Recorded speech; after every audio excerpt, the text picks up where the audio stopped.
Get out of my kitchen, Bella. You're ruining dinner again.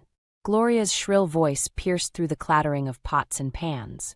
I stepped back, clutching the wooden spoon like a lifeline, my heart pounding in my chest. The scent of burnt garlic filled the air, mingling with the aroma of the roasting chicken. I'm sorry, Gloria. I was just trying to help. I stammered, my voice barely above a whisper. Help? You call this helping? Gloria's eyes narrowed as she pointed to the charred garlic. You can't even manage something as simple as this. No wonder Ryan is always so stressed. Ryan, my husband, chose that moment to walk into the kitchen, his phone glued to his ear. He glanced at the scene, his eyes cold and indifferent. Bella, can you not cause any more problems today? I have a conference call in an hour. I bit back the retort that was on the tip of my tongue. Instead, I nodded and retreated to the living room, the weight of their disdain pressing heavily on my shoulders. The ornate clock on the mantel ticked loudly, each second a reminder of my growing despair. As I sank into the plush armchair, my phone buzzed in my pocket. It was a message from my mother, Lisa. Thinking of you, sweetheart. Call me when you can. I glanced towards the kitchen where Gloria was still muttering under her breath, and Ryan was pacing, his conversation now in full swing. I slipped out the back door, the crisp Massachusetts air a welcome relief. Dialing my mother's number, I pressed the phone to my ear. Hi, Mom, I said, my voice trembling. Bella, honey, what's wrong? Lisa's warm voice was like a balm to my frayed nerves. It's just everything, I sighed, my eyes welling up with tears. Gloria, Ryan, they make me feel so small, so insignificant. Oh, Bella, Lisa said softly, you deserve so much better than this. Your father always believed in you, and so do I. The mention of my father brought a fresh wave of grief. He had passed away suddenly just a month ago, leaving a void that seemed impossible to fill. I miss him so much, Mom, I whispered. I know, sweetheart. I miss him too. But there's something you need to know, Lisa said, her tone shifting. Your father left you something in his will. It's a significant inheritance. I blinked, the words not quite registering. An inheritance? Yes, Bella. $2 million, Lisa revealed. Your father wanted you to have a chance at a better life. The news hit me like a bolt of lightning. $2 million. A chance to escape, to start over. Oh, Mom, I breathed, a glimmer of hope flickering in my chest. Take this opportunity, Bella, Lisa urged. You don't have to stay there and endure their cruelty.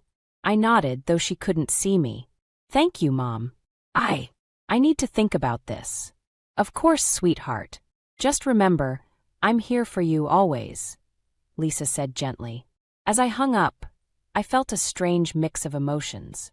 Relief, hope, and a burgeoning sense of determination. I wouldn't let Ryan and his family continue to belittle me. I had a way out, and I was going to take it.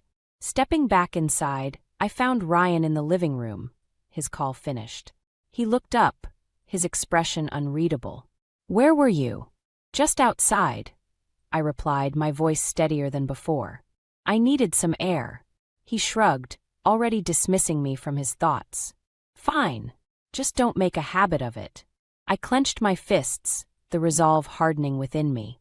This was just the beginning. I had a plan now, a way to reclaim my life. And I wasn't going to let anyone stand in my way. As I headed upstairs, Gloria's voice echoed from the kitchen, still complaining about the burnt garlic. But for the first time in a long while, I didn't care. My future was no longer tied to their whims. I was ready to take control, to fight for my happiness. And nothing, not even Gloria's relentless criticism or Ryan's indifference, was going to stop me. The next morning, the tension in the house was palpable. I could feel Gloria's eyes boring into my back as I prepared breakfast. Ryan sat at the head of the table, absorbed in his laptop, barely acknowledging my presence. Edward, as usual, buried himself behind the morning paper. Did you burn the toast again, Bella? Gloria's voice dripped with disdain. I clenched my jaw, forcing myself to remain calm. No, Gloria. It's perfectly fine. Well, it smells burnt, she snapped, her eyes narrowing. Ryan glanced up briefly, his expression indifferent. Bella, can you please try to be more careful? We don't need any more issues this morning. I swallowed hard, fighting back the tears. Of course, Ryan. As I placed the toast on the table, my phone buzzed in my pocket. It was a message from my mother. Call me when you can. It's important. I took a deep breath, excusing myself from the kitchen. Once outside, I dialed my mother's number, my hands trembling slightly. Mom, what's wrong? I asked, my voice barely steady. Bella, I just received a call from the lawyer handling your father's estate. There's a complication with the inheritance, Lisa said, her tone urgent. My heart sank. What kind of complication? It seems there's a clause in the will that requires you to be living independently to receive the full amount. If you're still living with Ryan and his family, you might not get anything, she explained. I felt a wave of panic wash over me. But I can't just leave, Mom. I have nowhere to go. You have me, Bella. You can come home, Lisa said firmly. But you need to act quickly. The lawyer said you have a limited time to prove your independence. I nodded, even though she couldn't see me. Okay, Mom. I'll figure something out. As I hung up, the weight of my situation pressed heavily on my shoulders. I needed to leave, and soon. But how could I do that without causing a scene? Returning to the kitchen, I found Gloria and Ryan in a heated discussion. I don't care what the lawyer says, Ryan. Bella needs to give us that money. We deserve it, Gloria was saying, her voice rising. Ryan's expression was hard. I'll talk to her, Mother. But you need to calm down. I took a deep breath, stepping into the room. Ryan, we need to talk. He looked up, his eyes narrowing. What is it now, Bella? I glanced at Gloria, who was glaring at me. In private, I added, my voice firm. Ryan sighed, getting up from the table. Fine. Let's go to the study. Once inside the study, I closed the door behind us. Ryan, there's something you need to know. My father's will has a clause that requires me to be living independently to receive the inheritance. He frowned, crossing his arms. What are you saying, Bella? I'm saying that if I stay here, we might not get anything, I explained, my voice trembling slightly. I need to leave, at least temporarily, to prove my independence. Ryan's eyes narrowed. And where exactly do you plan to go? I'll stay with my mother, I replied, meeting his gaze. It's the only way. He was silent for a moment, his expression unreadable. Fine. But don't expect me to wait around for you. If you leave, you might as well not come back. His words hit me like a punch to the gut. Ryan, please. This is for us. For our future. He shook his head, a cold smile playing on his lips. No, Bella. This is for you. And if you leave, don't expect anything from me. I felt a surge of anger and determination. Fine. I'll go. But don't think for a second that this is over. As I turned to leave, Ryan's voice stopped me. And Bella, don't forget to tell my mother about your little plan. She deserves to know. I nodded, my heart pounding in my chest. I will. As I walked back to the kitchen, I felt a strange sense of relief. This was the beginning of my escape, the first step towards reclaiming my life. And I wasn't going to let anyone, not even Ryan or Gloria, stand in my way. Gloria, there's something I need to tell you, I said, my voice steady. I'm leaving. Her eyes widened in shock. What do you mean, you're leaving? I'm going to stay with my mother, I explained. I need to prove my independence to receive the inheritance. Gloria's face twisted in anger. You selfish little. I held up a hand, cutting her off. This is for the best, Gloria. For all of us. As I turned to leave, I felt a sense of empowerment. This was my chance to break free, to start anew. And I was ready to take it. The road ahead was uncertain, but for the first time in a long while, I felt a glimmer of hope. I was taking control of my destiny, and nothing was going to stop me. The funeral parlor was hushed, the air thick with the scent of lilies and grief. I stood by my father's casket, feeling a profound emptiness. The weight of his absence was almost unbearable. Beside me, my mother, Lisa, clutched my hand, her eyes red and swollen from crying. "I'm so sorry, sweetheart," she whispered, squeezing my hand. "He loved you so much." I nodded, unable to speak. The pain of losing him was compounded by the absence of support from Ryan and his family. They had refused to come, citing important business matters that couldn't be postponed. Their callousness was like salt in an open wound. As the service ended, I found myself surrounded by well-wishers, their words of condolence blurring together. My mind was elsewhere, consumed by thoughts of the inheritance and the escape it promised. "Bella, I need to talk to you," Lisa said gently, pulling me aside. "There's something else you need to know about your father's will." I looked at her, my heart pounding. "What is it, Mom?" She took a deep breath. "Your father left a letter for you. The lawyer gave it to me this morning. He wanted you to read it after the funeral." She handed me a sealed envelope, my name written in my father's familiar handwriting. With trembling hands, I opened it and began to read. "My dearest Bella, if you're reading this, it means I'm no longer with you. I want you to know how proud I am of the woman you've become. I know your life has been difficult, and I regret not being able to help you more. The inheritance I've left you is not just money. It's a lifeline. Use it to free yourself from the chains that bind you. Live the life you deserve, filled with love and happiness. Remember, you are stronger than you think. Don't let anyone dim your light. With all my love, Dad." Tears streamed down my face as I read his words. He had always believed in me, even when I doubted myself. His letter was a beacon of hope, a reminder that I had the power to change my life. "Mom, I need to leave Ryan," I said, my voice choked with emotion. "I can't stay in that house any longer." Lisa nodded, her eyes filled with understanding. "I know, sweetheart. And you don't have to. You can come home with me." I hugged her tightly, feeling a surge of gratitude and determination. "Thank you, Mom. I'm going to do it. I'm going to leave." As we left the funeral parlor, I felt a sense of resolve I hadn't felt in years. I was ready to take control of my life, to break free from the toxic environment that had held me captive for so long. Back at my mother's house, we sat down to discuss the logistics of my move. "We need to be careful, Bella," Lisa said. "Ryan and his family won't take this lightly." "I know," I replied, "but I can't live in fear anymore. I need to do this for myself." Over the next few days, we made plans. I would discreetly pack my belongings and move them to my mother's house. The lawyer agreed to expedite the necessary paperwork to ensure I received the inheritance as soon as possible. One evening, as I was packing, Ryan walked into the bedroom. His eyes narrowed as he saw the suitcase on the bed. "What's this, Bella?" I took a deep breath, meeting his gaze. "I'm leaving, Ryan. I can't stay here any longer." His face twisted in anger. "You think you can just walk away? After everything I've done for you?" "This isn't about you, Ryan. It's about me.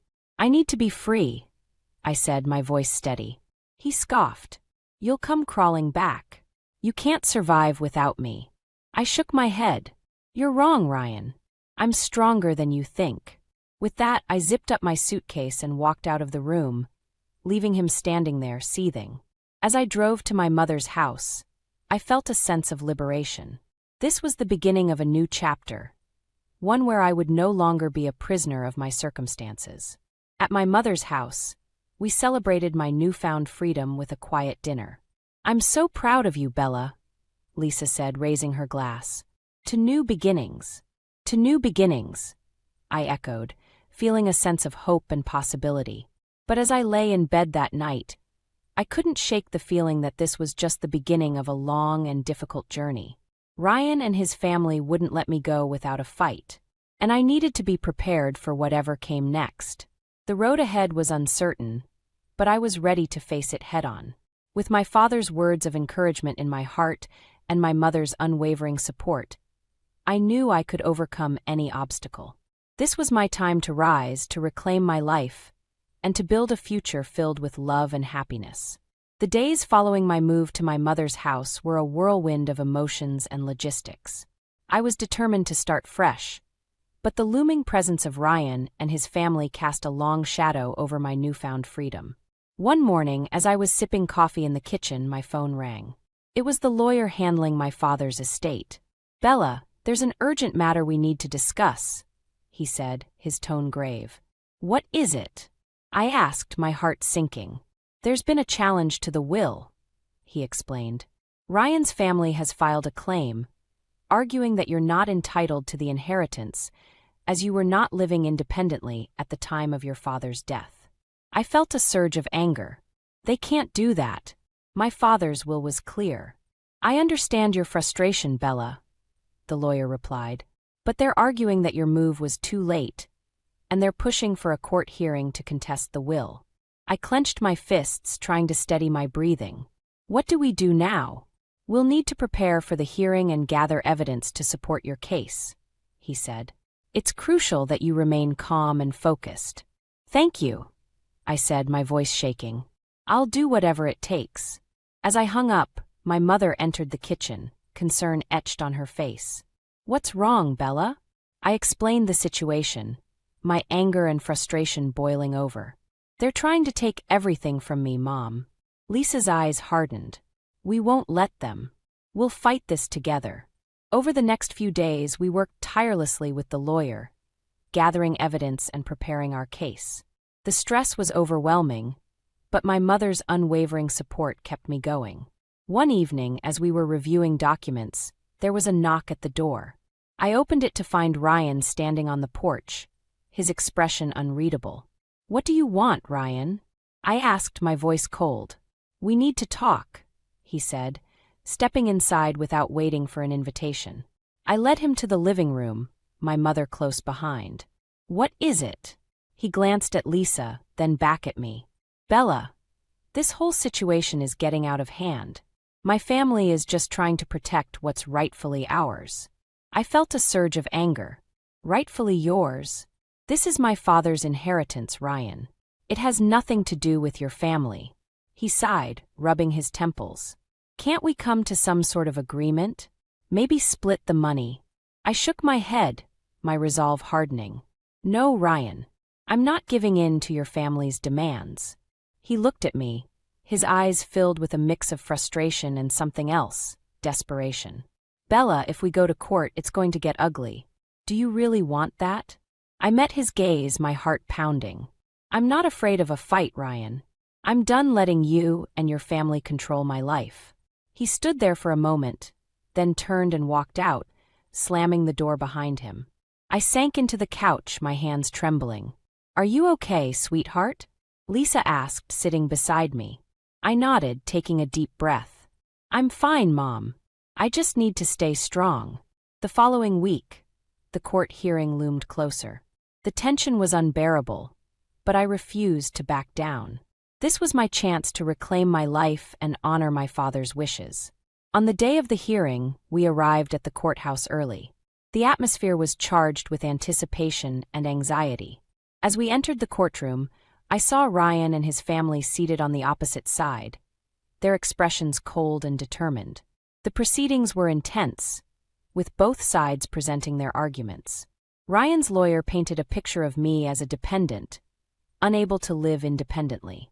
Our lawyer countered with evidence of my move and my father's clear intentions in the will. As the judge deliberated, my heart raced. This decision would determine my future, and I couldn't bear the thought of losing everything my father had left me. Finally, the judge spoke. "After careful consideration, I find that the will's stipulations were clear. Bella Stone is entitled to the inheritance as per her father's wishes." Relief washed over me, and I felt tears streaming down my face. I had won. I had fought for my future and prevailed. As we left the courtroom, Ryan approached me, his expression unreadable. "Congratulations, Bella," he said, his voice hollow. "Thank you, Ryan," I replied, my voice steady. "I hope you understand now that I won't be controlled by you or your family anymore." He nodded, a flicker of something, perhaps regret, crossing his face. "I see that now." With that, he turned and walked away, leaving me standing there with my mother. She hugged me tightly, her eyes filled with pride. "You did it, Bella. You fought for your future." I smiled through my tears. I couldn't have done it without you, Mom. As we headed home, I felt a sense of peace and empowerment. This was a new beginning, a chance to build a life on my own terms.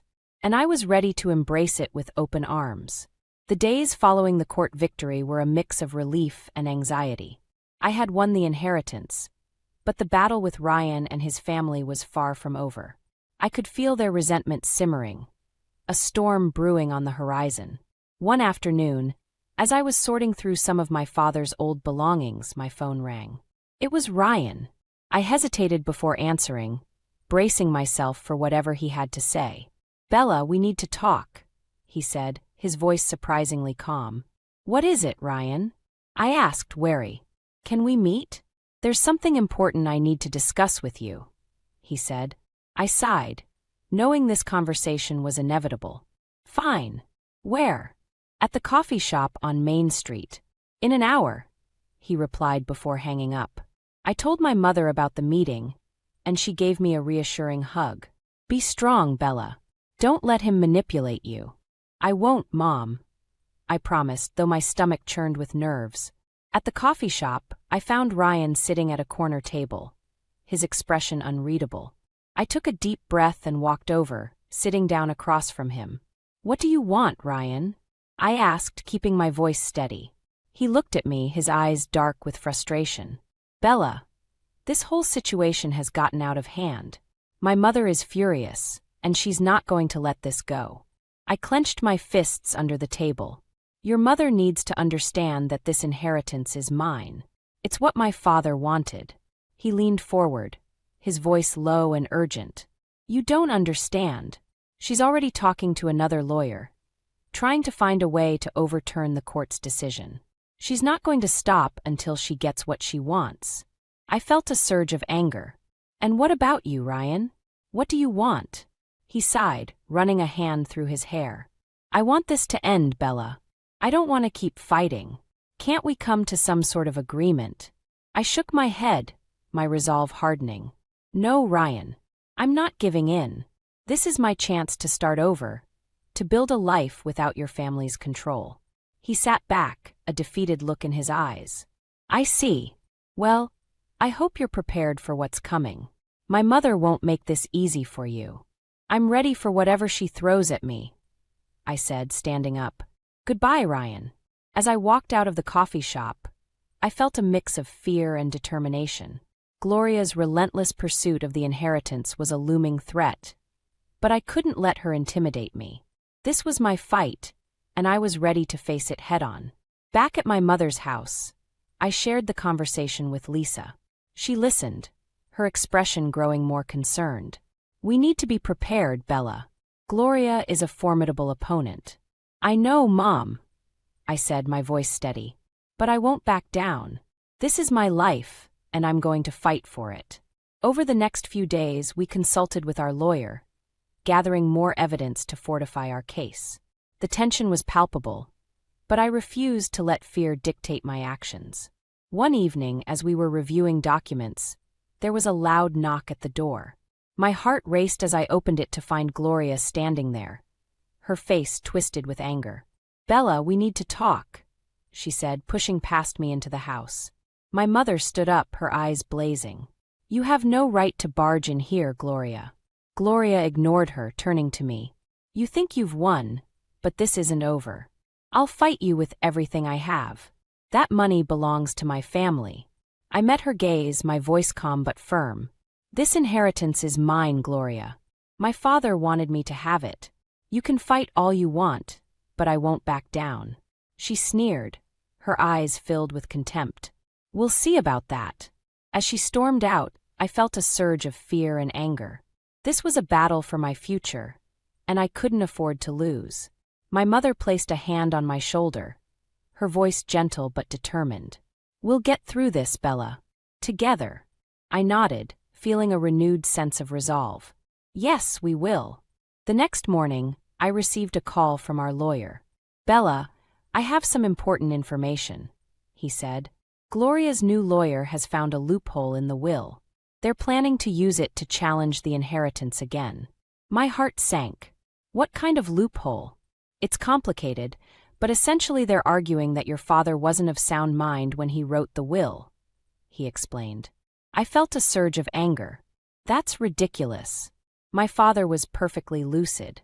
I know, Bella, but we'll need to gather evidence to prove it, he said.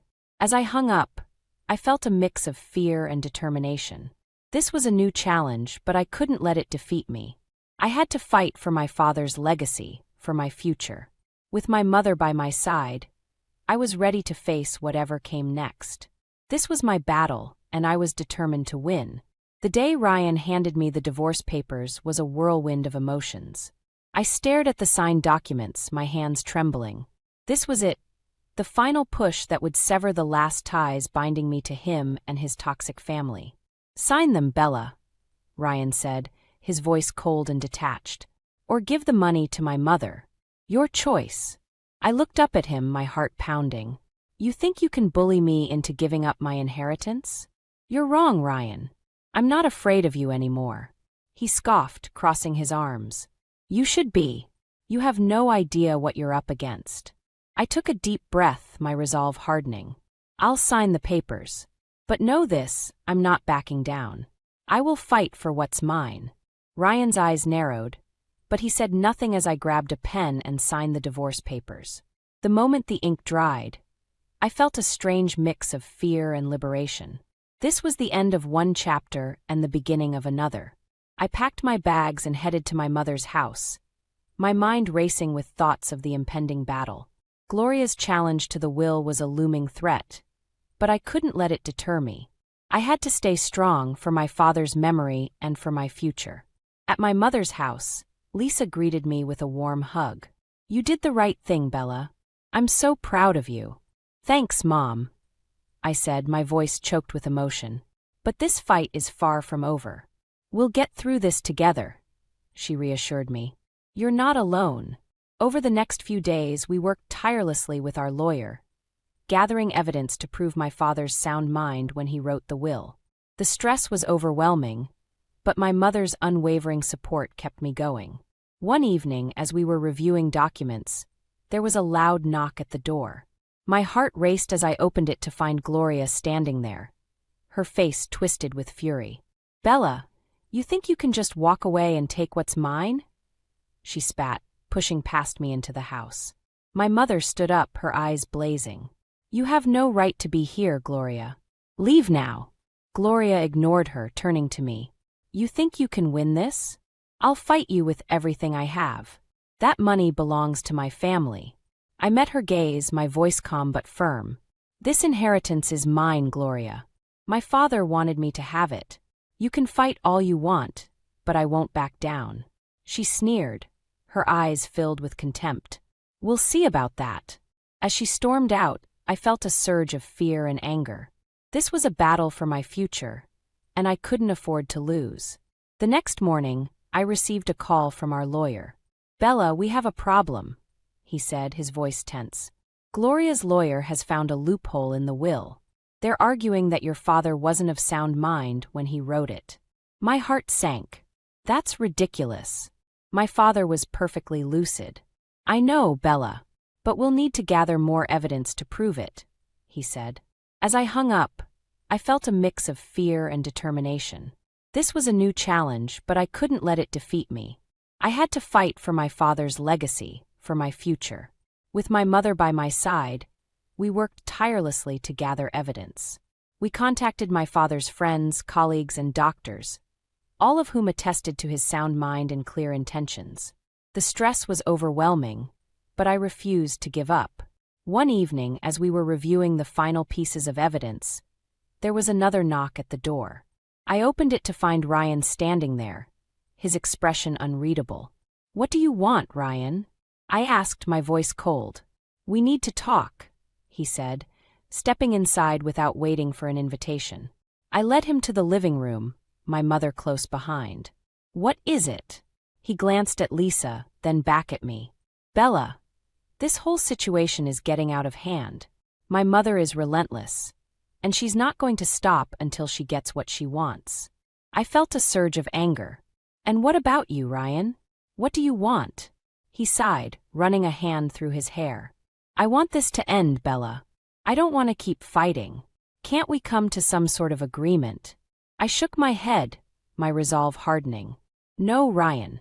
I'm not giving in. This is my chance to start over, to build a life without your family's control. He sat back, a defeated look in his eyes. I see. Well, I hope you're prepared for what's coming. My mother won't make this easy for you. I'm ready for whatever she throws at me, I said, standing up. Goodbye, Ryan. As he left, I felt a mix of fear and determination. This was the most significant crisis yet, but I couldn't let it break me. Everything was at stake. My father's legacy, my future, and my freedom. With my mother by my side, I was ready to face whatever came next. This was my battle, and I was determined to win. The days following Ryan's departure were a blur of preparation and anxiety. Gloria's challenge to the will had escalated, and the court date was set. My mother and I worked tirelessly with our lawyer, gathering every piece of evidence we could find to prove my father's sound mind. The pressure was immense, but I couldn't afford to falter now. One morning, as we were finalizing our documents, my phone buzzed with a message from an unknown number. Meet me at the park by the lake at 2 p.m. I have information that could help you. A friend. My heart raced. This could be a trap, but it could also be the break we needed. I showed the message to my mother, her brow furrowing in concern. Bella, this could be dangerous. Are you sure about this? I have to take the risk, Mom. We need all the help we can get, I replied, determination in my voice. At 2 p.m., I arrived at the park, my nerves on edge. I scanned the area, looking for any sign of the mysterious friend. After a few minutes, a man in his late 50s approached me. He looked familiar, but I couldn't place him. Bella Stone? He asked, his voice low. Yes, that's me. Who are you? I asked, trying to keep my voice steady. My name is Tom. I was your father's attorney for many years. I have some information that could help you, he said, handing me a thick envelope. I took the envelope, my hands trembling. Why are you helping me? Your father was a good man. He trusted me with his affairs, and I believe he would want you to have this, Tom replied. Inside, you'll find letters and documents that prove your father's state of mind when he wrote the will. Use them wisely. Thank you, I said, my voice choked with emotion. This means so much to me. Tom nodded, a small smile on his lips. Good luck, Bella. Your father would be proud of you. As I walked back to my car, the weight of the envelope in my hands felt like a lifeline. This was the break we needed. I couldn't wait to show my mother and our lawyer. Back at the house, I handed the envelope to our lawyer, who immediately began reviewing the contents. His eyes widened as he read through the documents. This is incredible, Bella. These letters are concrete proof of your father's sound mind. This could turn the tide in our favor. Relief washed over me, but I knew the battle was far from over. We still had to face Gloria in court, and she wouldn't go down without a fight. The day of the court hearing arrived, and the tension was palpable. As we entered the courtroom, I saw Gloria and Ryan seated on the opposite side, their expressions cold and determined. My mother squeezed my hand, offering a reassuring smile. Our lawyer presented the new evidence, laying out a compelling case that proved my father's clear intentions and sound mind. Gloria's lawyer tried to counter, but their arguments seemed weak in comparison. As the judge reviewed the evidence, my heart pounded in my chest. This decision would determine my future, and I couldn't bear the thought of losing everything my father had left me. Finally, the judge spoke. After careful consideration, I find that the evidence presented by Bella Stone is sufficient to prove her father's sound mind at the time of writing the will. Therefore, I rule in favor of Bella Stone. Relief and joy surged through me as I hugged my mother, tears streaming down my face. We had won. We had fought for my father's legacy and prevailed.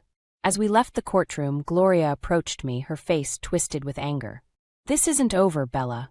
I'll find another way to make you pay. I met her gaze, my voice steady. Do whatever you want, Gloria. But know this, I won't back down. I will fight for my future and my father's memory. With that, I turned and walked away, my mother by my side. This battle was over, but I knew there would be more challenges ahead. Yet, for the first time in a long while, I felt a sense of hope and empowerment. Back at my mother's house, we celebrated our victory with a quiet dinner. "I'm so proud of you, Bella," Lisa said, raising her glass. "To new beginnings." "To new beginnings," I echoed, feeling a renewed sense of purpose. As I lay in bed that night, I couldn't shake the feeling that this was just the beginning of a long and difficult journey. But I was ready to face it head-on. With my father's words of encouragement in my heart and my mother's unwavering support, I knew I could overcome any obstacle. This was my time to rise, to reclaim my life, and to build a future filled with love and happiness. And I was ready to embrace it with open arms. The final court ruling in my favor felt like a weight had been lifted off my shoulders. But I knew this wasn't the end of my journey. With the inheritance secured, it was time to make the most significant decision of my life: to leave Ryan and his toxic family behind for good. The next morning, I sat in the kitchen with my mother, the sunlight streaming through the windows, casting a warm glow on the table. "Mom, I've been thinking," I began, my voice steady. "It's time for us to find a new home, a place where we can start fresh." Lisa smiled, her eyes filled with pride and love. "I think that's a wonderful idea, Bella. You've been through so much, and you deserve a new beginning." With the help of a real estate agent, we found a beautiful house in a quaint town not too far from where we were. It was perfect, spacious, filled with light, and surrounded by lush gardens. It felt like a sanctuary, a place where we could heal and build a new life. As we moved into our new home, I felt a sense of peace and hope that I hadn't felt in years. The days were filled with unpacking, decorating, and planning for the future. My mother and I spent evenings on the porch, watching the sunset and dreaming about the possibilities that lay ahead. One afternoon, as I was arranging books on a shelf, my phone rang. It was Ryan.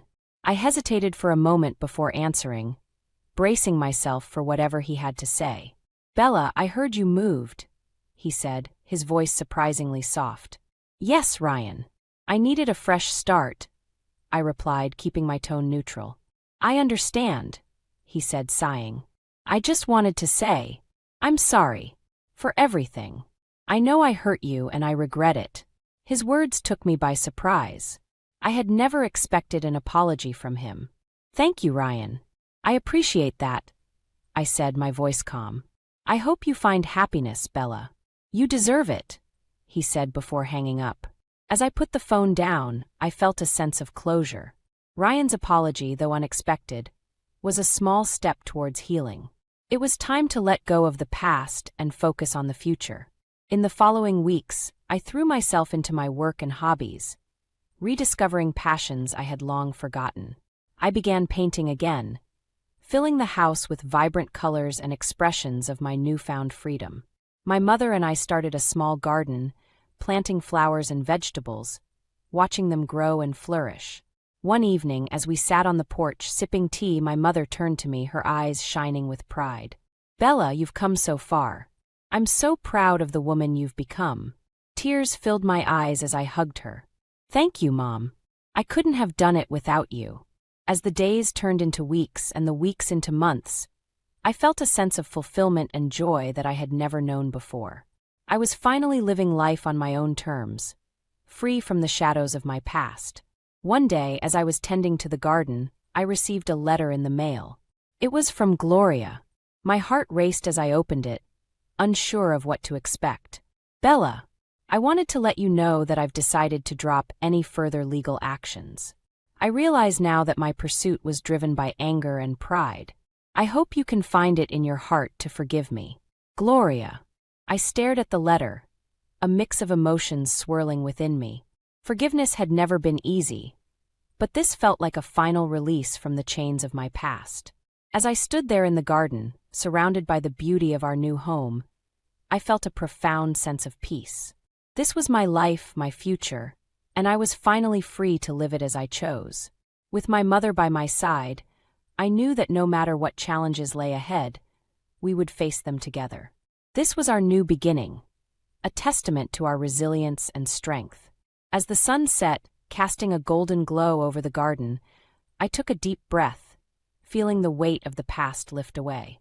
This was my time to rise, to embrace the future with open arms, and to live a life filled with love, happiness, and endless possibilities. And so, with a heart full of hope and a spirit unbroken, I stepped into the next chapter of my life, ready to face whatever came my way.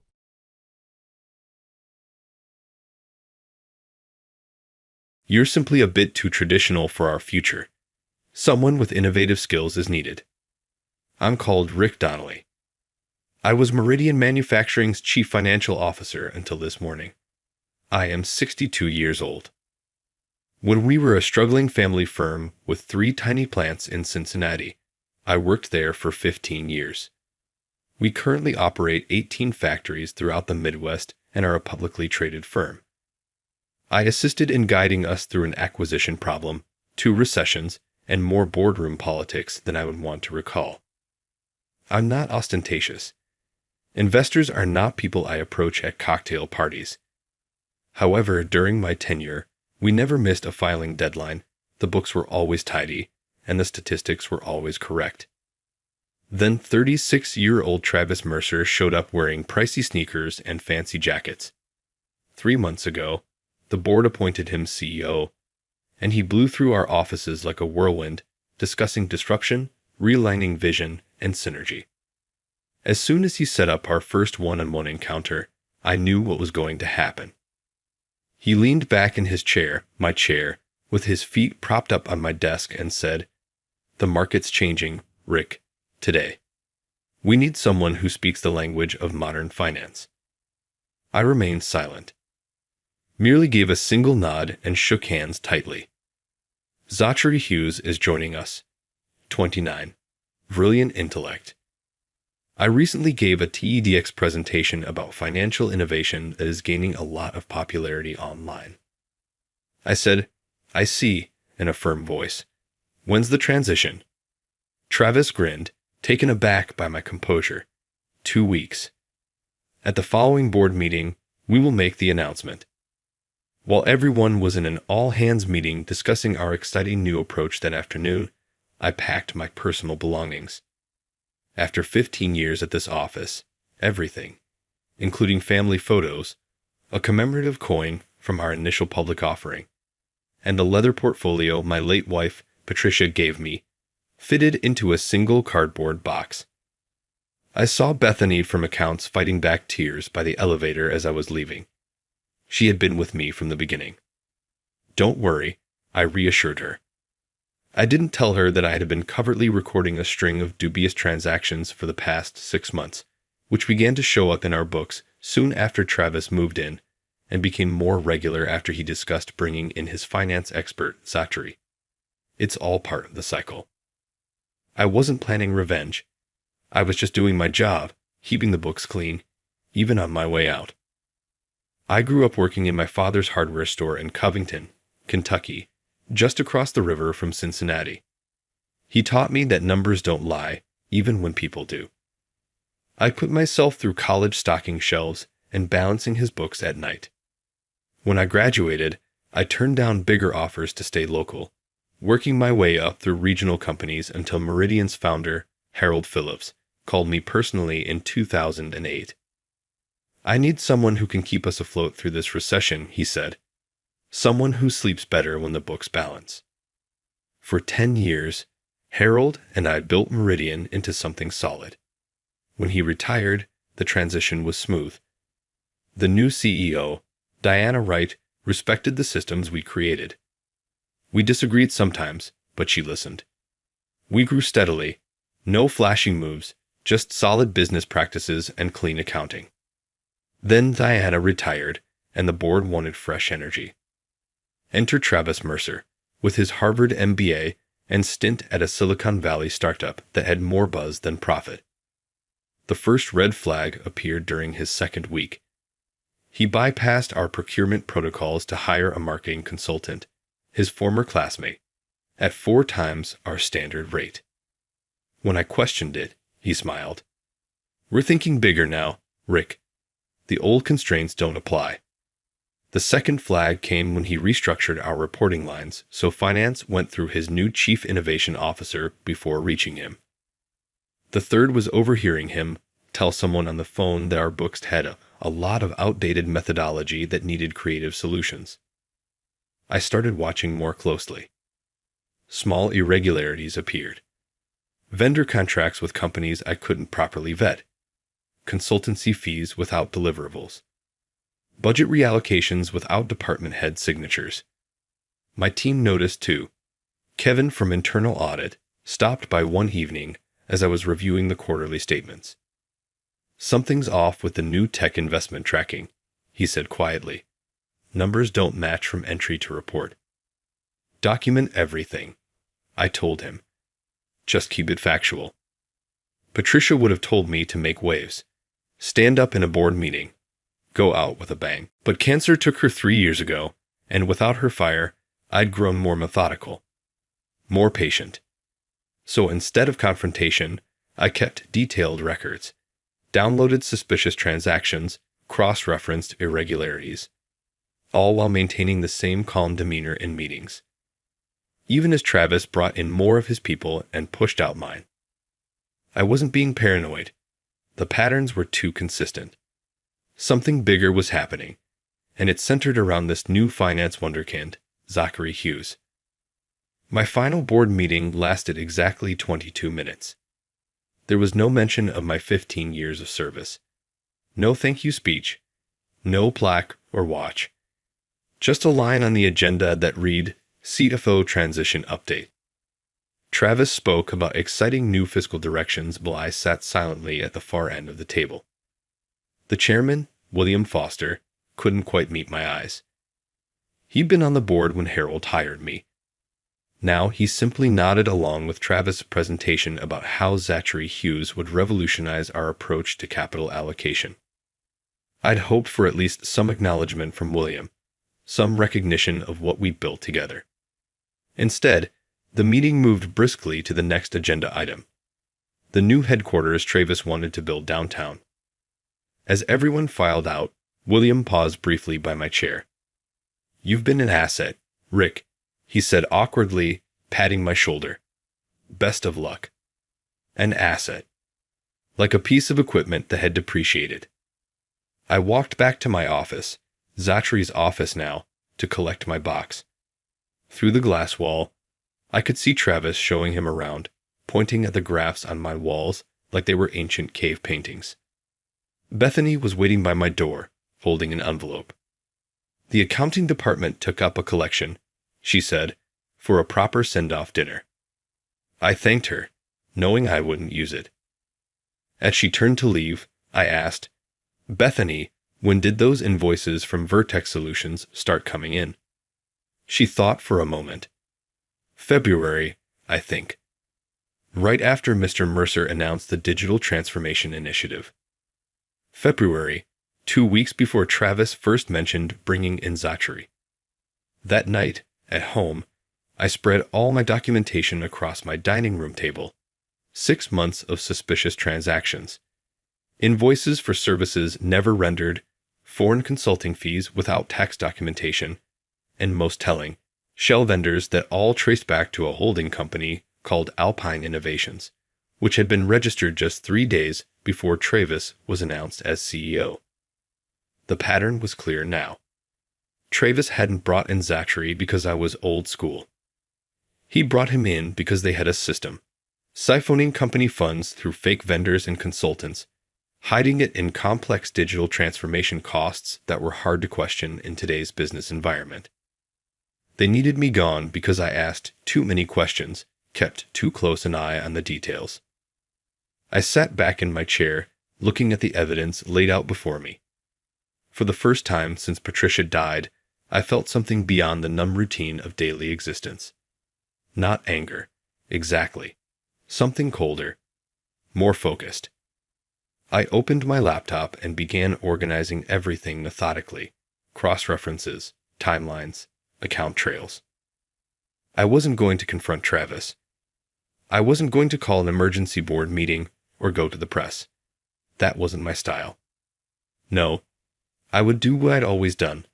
Let the numbers tell the story. But this time, I'd make sure the right people were listening when they spoke. A week after my departure, I decided to reach out to William Foster directly. Despite his lukewarm goodbye, he'd always been fair. He deserved a chance to address this before it got worse. I called his office and left a message with his assistant. Just wanted to discuss some financial concerns from my final weeks. Nothing urgent, but worth reviewing. He called back the next day, his voice guarded. "Rick, good to hear from you. Travis mentioned you might reach out." My stomach tightened. "Did he?" "Yes. He said you were having trouble transitioning. Said you had some concerns about our new systems that Zachary already addressed." "William, there are irregularities that predate Zachary's arrival. Significant ones." Silenced on the line. Then, "Look, Rick, I understand this is difficult. 15 years is a long time. But the board has full confidence in Travis's vision. And Zachary has already streamlined several processes you flagged as problematic. That's not. I'm afraid I have another call. Perhaps we can catch up at the holiday party. I hear you're still on the invite list." Very generous of Travis, considering. Considering what? I wanted to ask, but William had already hung up. The next morning, I received an email from Meridian's legal department. The language was carefully neutral, but the message was clear. Any accusations of financial impropriety without substantial evidence could be considered defamatory. They kindly reminded me of my confidentiality agreement. They were closing ranks. Someone, Travis, obviously, had anticipated I might notice the discrepancies and had already poisoned the well. I decided to try another approach. Kevin, from Internal Audit, had been on my team for 8 years. If anyone else had noticed problems, it would be him. We met at a diner far from the office. Kevin looked nervous, constantly checking over his shoulder. "They promoted me," he said, before I could even ask about the accounts. New title. Big raise. I'm now reporting directly to Zachary. "Congratulations," I said, keeping my tone even. "How's that working out?" Kevin stared at his coffee. They'd changed all the internal reporting systems. New software. New protocols. Zachary says it's more efficient. And is it? He looked up, his expression strained. "Rick, I can't. They had me sign additional NDAs. They're watching everyone who worked closely with you." "I see. They're saying things, Rick, about why you left." "What things?" Kevin lowered his voice. "That you were resistant to necessary changes. That you made mistakes in the last quarter's reporting. That Zachary caught some. People are even saying there were ethical concerns." My hands gripped my coffee mug so hard I thought it might break. They weren't just pushing me out. They were destroying my reputation to cover their tracks. "I should go," Kevin said, throwing cash on the table. "I've got a mortgage and twins starting college next year. I can't." "It's all right," I said, forcing a smile. "Take care of your family, Kevin." As he hurried out, I sat alone, processing what I'd learned. My options were dwindling. The board wouldn't listen. My former team was either bought off or scared silent. And now, they were attacking my reputation, making it nearly impossible for me to raise concerns without looking like a disgruntled ex-employee. They thought they had me cornered. But they'd overlooked something important. I still had access to the audit server. During my final days, while everyone thought I was quietly cleaning out my office, I'd set up an emergency admin account. A standard practice for system transitions that no one had bothered to check. It wouldn't last forever, but it might be enough. That night, I used my emergency credentials to access Meridian's audit server. I suspected they'd eventually discover and remove the account, so I worked efficiently, following the money trails I'd already identified. What I found made my earlier suspicion seem quaint by comparison. Alpine Innovations wasn't just one holding company. It was a hub in a network of shell entities, all interconnected through a maze of transactions designed to hide their relationship. Some dated back to before Travis even joined Meridian, suggesting this wasn't an opportunistic theft. It was a planned infiltration. The more I dug, the clearer the picture became. Travis hadn't been hired despite his mediocre track record. He'd been installed.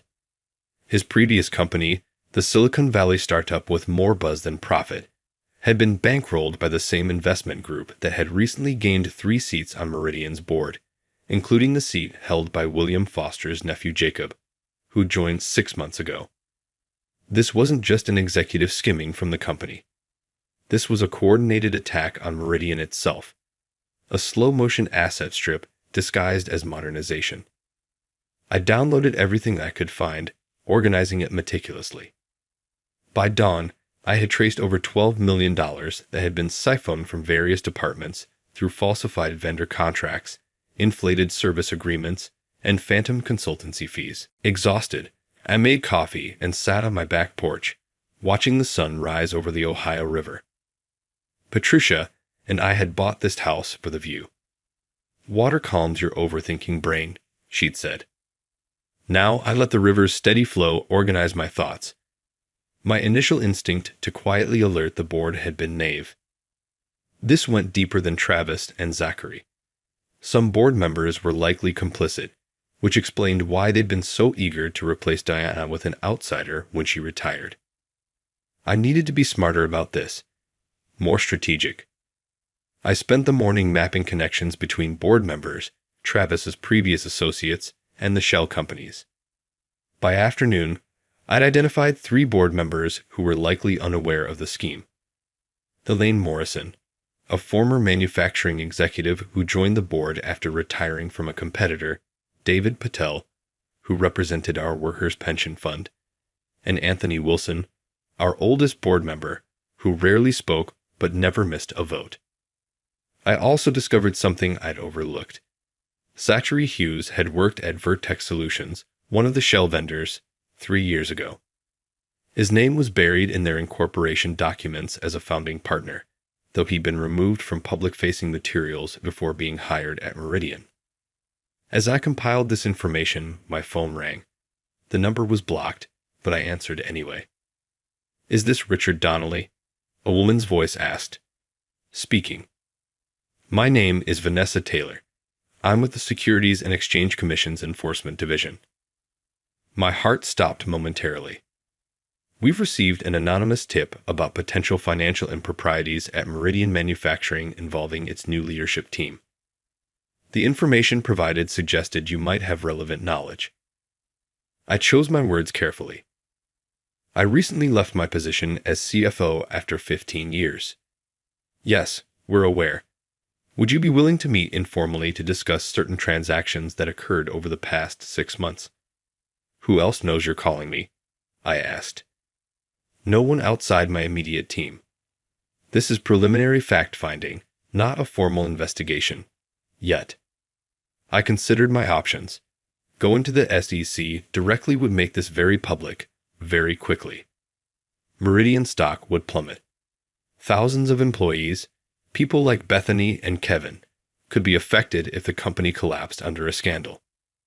But someone had already tipped off the SEC. The clock was ticking.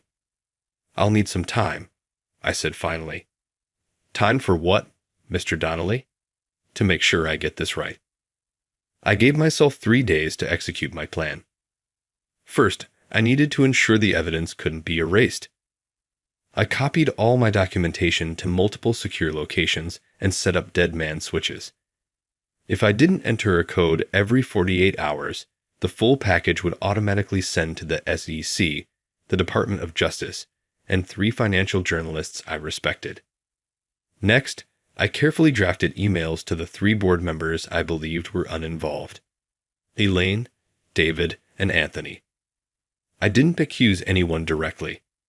Instead, I framed it as concerning patterns I noticed before my departure, and included just enough evidence to raise serious questions without overwhelming them with details. I scheduled these to send automatically in 2 days. The most delicate part came next. I contacted Bethany, asking if she could meet me for coffee. She agreed immediately. "They're gutting your whole department," she told me when we met, her voice barely above a whisper. "Zachary says we're consolidating financial operations, but half the team has gotten reassignment notices, and the other half is being reviewed." "Including you?" She nodded, blinking back tears. 22 years at Meridian, and suddenly I'm told my position is redundant. I've got 6 weeks to find another role internally, or... I waited while she composed herself. "Bethany, do you remember that audit protocol we established after the Jackson acquisition? The one with the separate verification pathway?" She frowned, then understanding dawned. "The parallel audit trail. The one that automatically duplicates all transactions over $50,000 to the secure server. Is it still running?" "As far as I know, it's hard-coded into the system. Zachary's team would have to specifically know about it to disable it." I nodded, relief washing over me. "And who has access to those records now?" "Just the senior auditing team. And I guess Zachary, since he's the CFO." "What about the backup archiving? Is that still sent to Iron Mountain on the 1st of each month?" She thought for a moment. "Yes, that's automated too. The October backup would have gone out last week. Perfect. Even if Travis and Zachary discovered what I was doing and tried to alter the records, the originals would already be safely preserved off-site." "Bethany, I'm going to ask you something important, and you can absolutely say no." I slid a sealed envelope across the table. Inside is a formal letter detailing specific financial concerns that, as a senior accounting manager, you're obligated to report to internal audit. It references only information you would have legitimate access to in your role. If you submit this, they legally cannot retaliate against you without triggering whistleblower protections.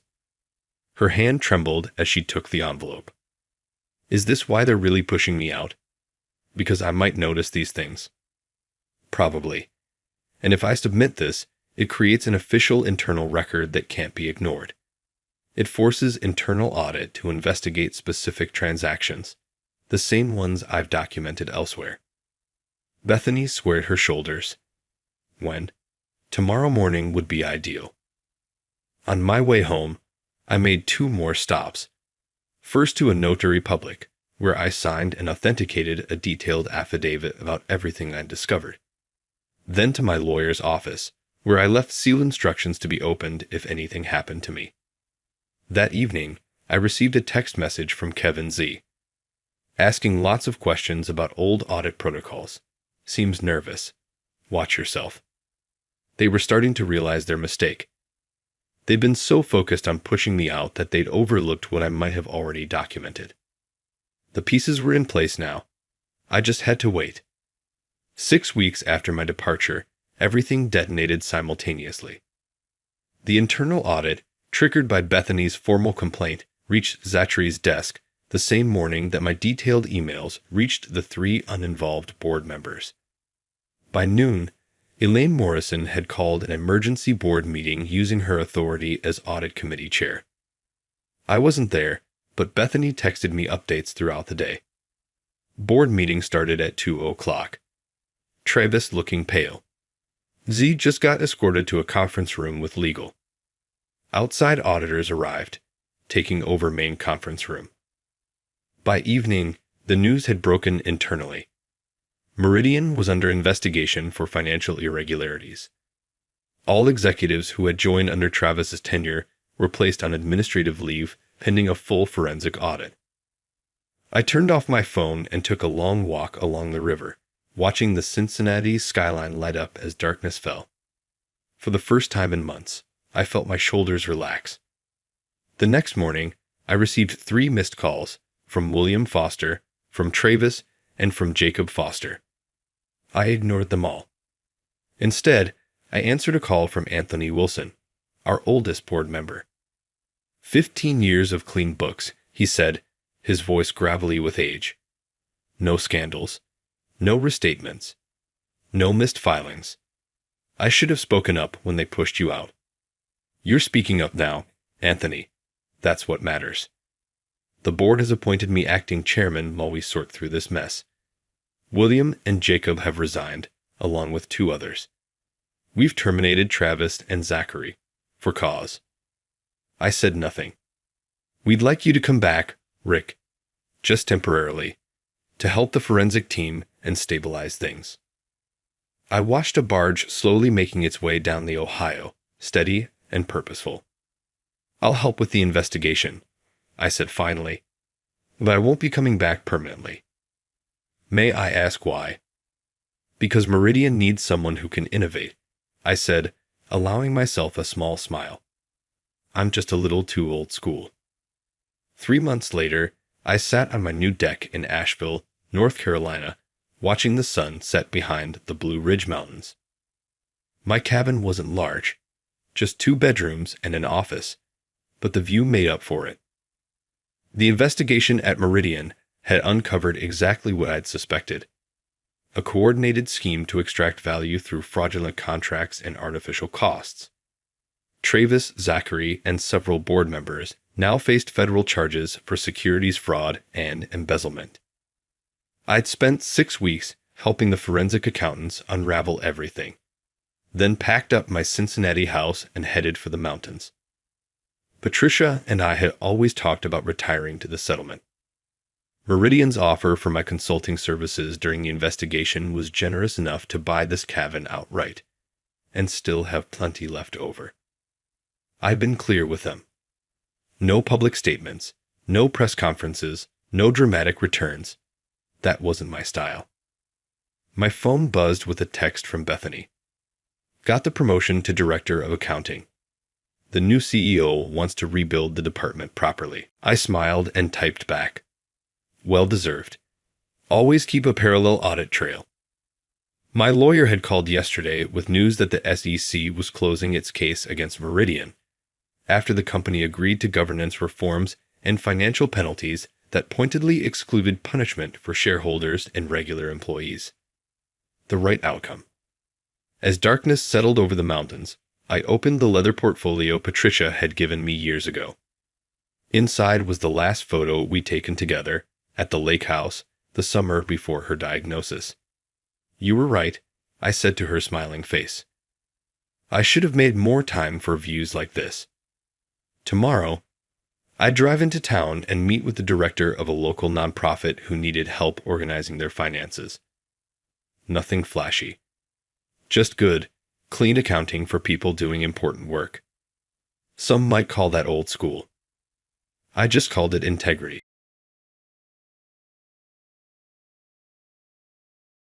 Hey, Mr. Incompetent, you really showed up at the company get-together at the headquarters. Kyle Wilson, the head of the department, sneered at me with such cynicism as I ran into him. The fact that someone as inept as I could attend a business function must have baffled Kyle. With a scornful laugh, he looked at my wife, who was standing next to me. I'm amazed that someone like you was able to get married at all. Kyle showed no mercy by snapping at my wife as well, saying, Your wife seems just as incompetent as you. I was going to respond when my wife silently interrupted and turned to face Kyle. The indulgence rapidly faded from his face, but regrets were too late. He had always considered himself better than others, and now he was doomed. James Foster is my name. I have worked for the company for nearly 20 years, and this year I turned 50. I work at the headquarters of a huge corporation that has multiple divisions. Having worked in sales and administration for years, I have a broad range of skills and am currently involved in a variety of activities in a jack-of-all-trades role. I was unexpectedly called by the president one day. Irene Smith is her name. She is an amazing woman at 45, running this big business. I was informed about a transfer to a different department when I visited the president's office. James, I know this is sudden, but I need you to transfer to the Eastwood branch. The branch in Eastwood. They've reportedly been doing well lately. Yes, there are such good rumors, she said, giving great thought to what she said. Situated in the adjacent state, the Eastwood branch is the second largest branch office. Although it is well known for having significantly improved performance over the last 2 years, there has also been a report that the branch's turnover rate has gone up. There is a staffing deficit as a result. I became a little nervous upon hearing this. A high turnover rate could be a sign of a challenging workplace. However, I was forced to comply with the president's orders. I get it. I'll accept the job. Thank you. I'm glad because you were the only person I could ask for this. I moved to the Eastwood branch as a result. What I found there was a workplace that was much worse than what I had envisioned at headquarters. The atmosphere at work was awful, to put it simply. At the workplace, I was welcomed by the shouting of bosses from the moment I was assigned there. Why can't you handle even this simple task? If you are useless, just disappear. Amid the clearly exhausted expressions of the employees, only the department head, Kyle Wilson, was raising his voice. He's been the department head for the past 2 years. At 45 years old, he's a bit younger than me. His large, round body resembled a mascot, but his personality was far from cute. As the president had said, the growth of this branch had been remarkable since he became the head. However, such fear was the undercurrent behind this growth, with him raising his voice like this all the time. It's no wonder many people want to leave. In fact, 2 employees had quit between the time my assignment was confirmed and my actual transfer a month later. Realizing the severity of the environment, I felt a pain in my stomach. Kyle, I apologize for interrupting your busy schedule. I've been assigned here from the headquarters starting today. My name is James Foster. I look forward to working with you. James Foster. Oh, I heard something about that. I thought they would send someone more capable. They've sent an even older guy than I imagined. Kyle laughed as he looked at me. I was irritated by his rude remarks, but I managed to smile back without showing it. What should I be responsible for here? I've been instructed by the president to take orders from you. Oh, the president mentioned my name. That's good. It means the higher-ups are starting to recognize me, Kyle said in a good mood, leaning back in his chair and pointing at me. You'll be taking care of cleaning up the company's storage. The equipment and documents are a mess, and it's been a hassle cleaning up. You mean not sales or administrative work? You look slow, man. Besides, you were transferred from headquarters at your age, right? You were discarded because you were incompetent. Kyle scoffed at me. To be outright called incompetent by someone I just met. What a man. At this point, I was beyond angry. I was dismayed. As a professional, the look on my face must have shown it because Kyle furrowed his brow when he saw me. What's with that look? Got a complaint? No complaints. The headquarters sure sent a troublesome person. Incompetent, yet you dare to make such a displeased face. If I were the president, I wouldn't just transfer you, I'd fire you. You're just a waste. His rough words straightened my spine.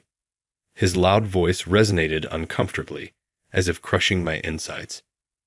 I apologize. I will gladly take care of the storage cleanup. By the way, where's my desk? If all you're going to do is clean the storage, you don't need a desk. Think of it as starting from the bottom. Once you're done with that, I'll prepare a desk for you.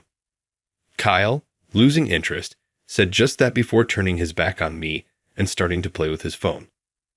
He gestured with his chin for me to go quickly, and I reluctantly headed to the warehouse, located a bit away from the office.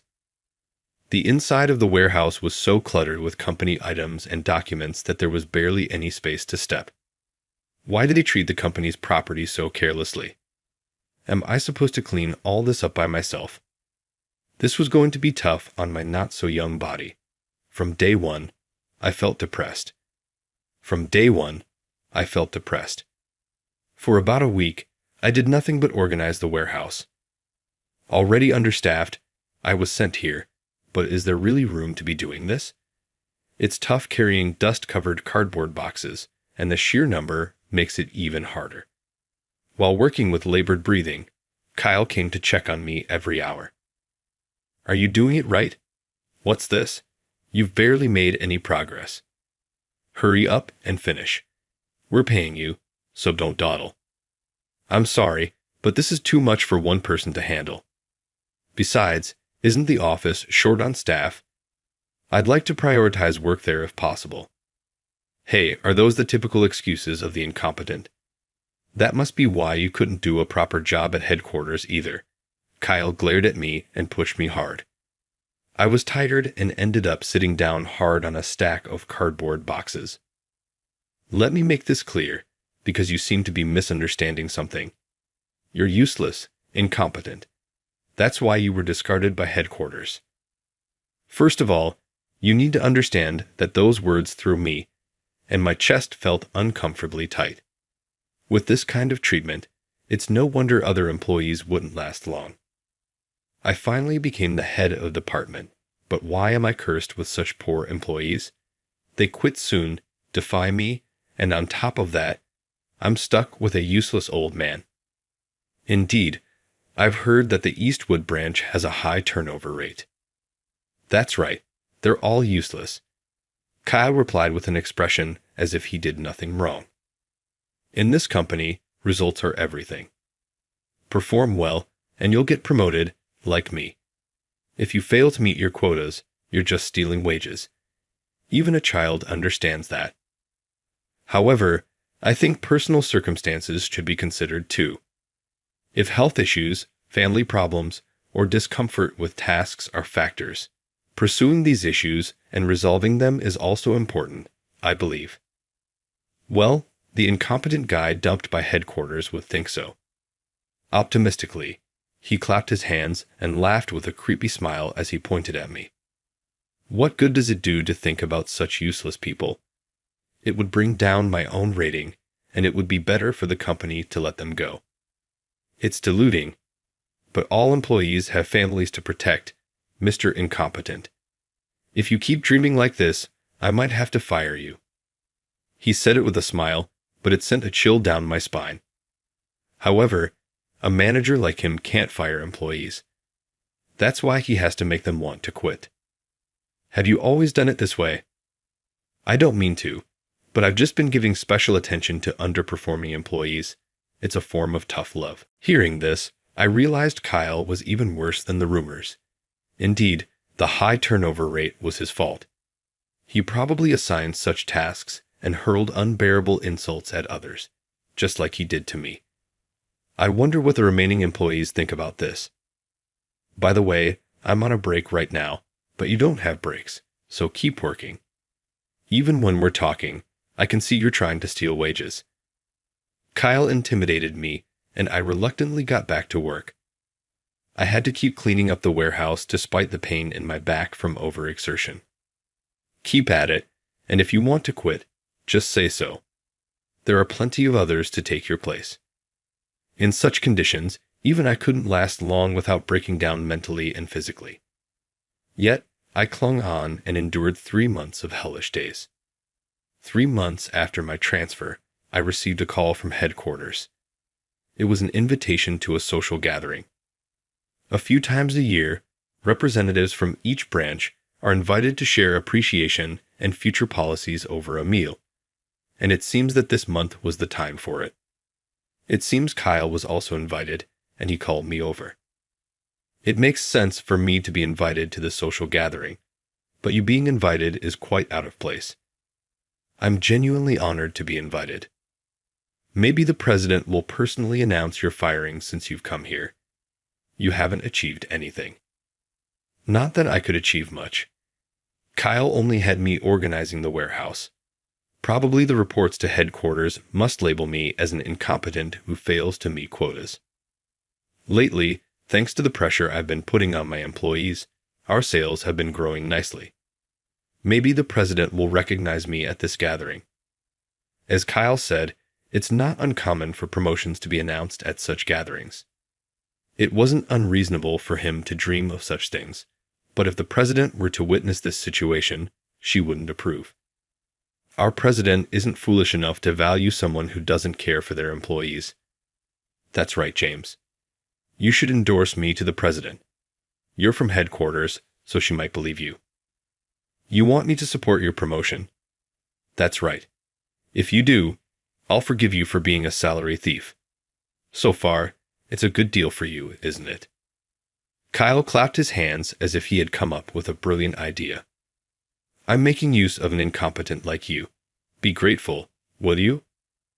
I was so dumbfounded I could only respond mechanically. But are you really going to the gathering, James? Of course I am. It's an honor. If I were in your shoes, I'd honestly find it hard to go. Is that because I was transferred here? When I asked, Kyle shook his head. Being incompetent and going there would just make me look miserable compared to everyone else. Any sane person would decline. But you're really something. He said this with utmost sarcasm and a straight face, leaving me speechless. I was getting tired of this dutiful conversation. As expected of someone who's been a salary employee for 3 months. None of the employees who quit before were as stubborn as you. Is that so? I'm ashamed. Yeah, really shameful. If you ever feel like declining, just tell me. I'll make sure to report it to our executives. With those words, I was finally free from Kyle. It must have been the most wasteful time of these 3 months. I went back to the warehouse and resumed the work. The organizational task I had been continuously working on still seemed to have no end. The people who had quit before me probably saw the same scene in this warehouse. Along with documents and dust, I felt the frustrations of my predecessors linger. Everyone, just wait. I'll clean up that big mess for sure. With my morale faltering, I lifted another cardboard box. As the social gathering approached, I vowed in my heart to definitely hold Kyle accountable. A month had passed since the invitation to the social gathering, and the day finally arrived. Typically, transportation costs are covered by headquarters, so people invited from each branch usually come together. Kyle had told me to meet him on site and pay for your travel expenses out of your salary. I'm going ahead. What? I hadn't heard about this.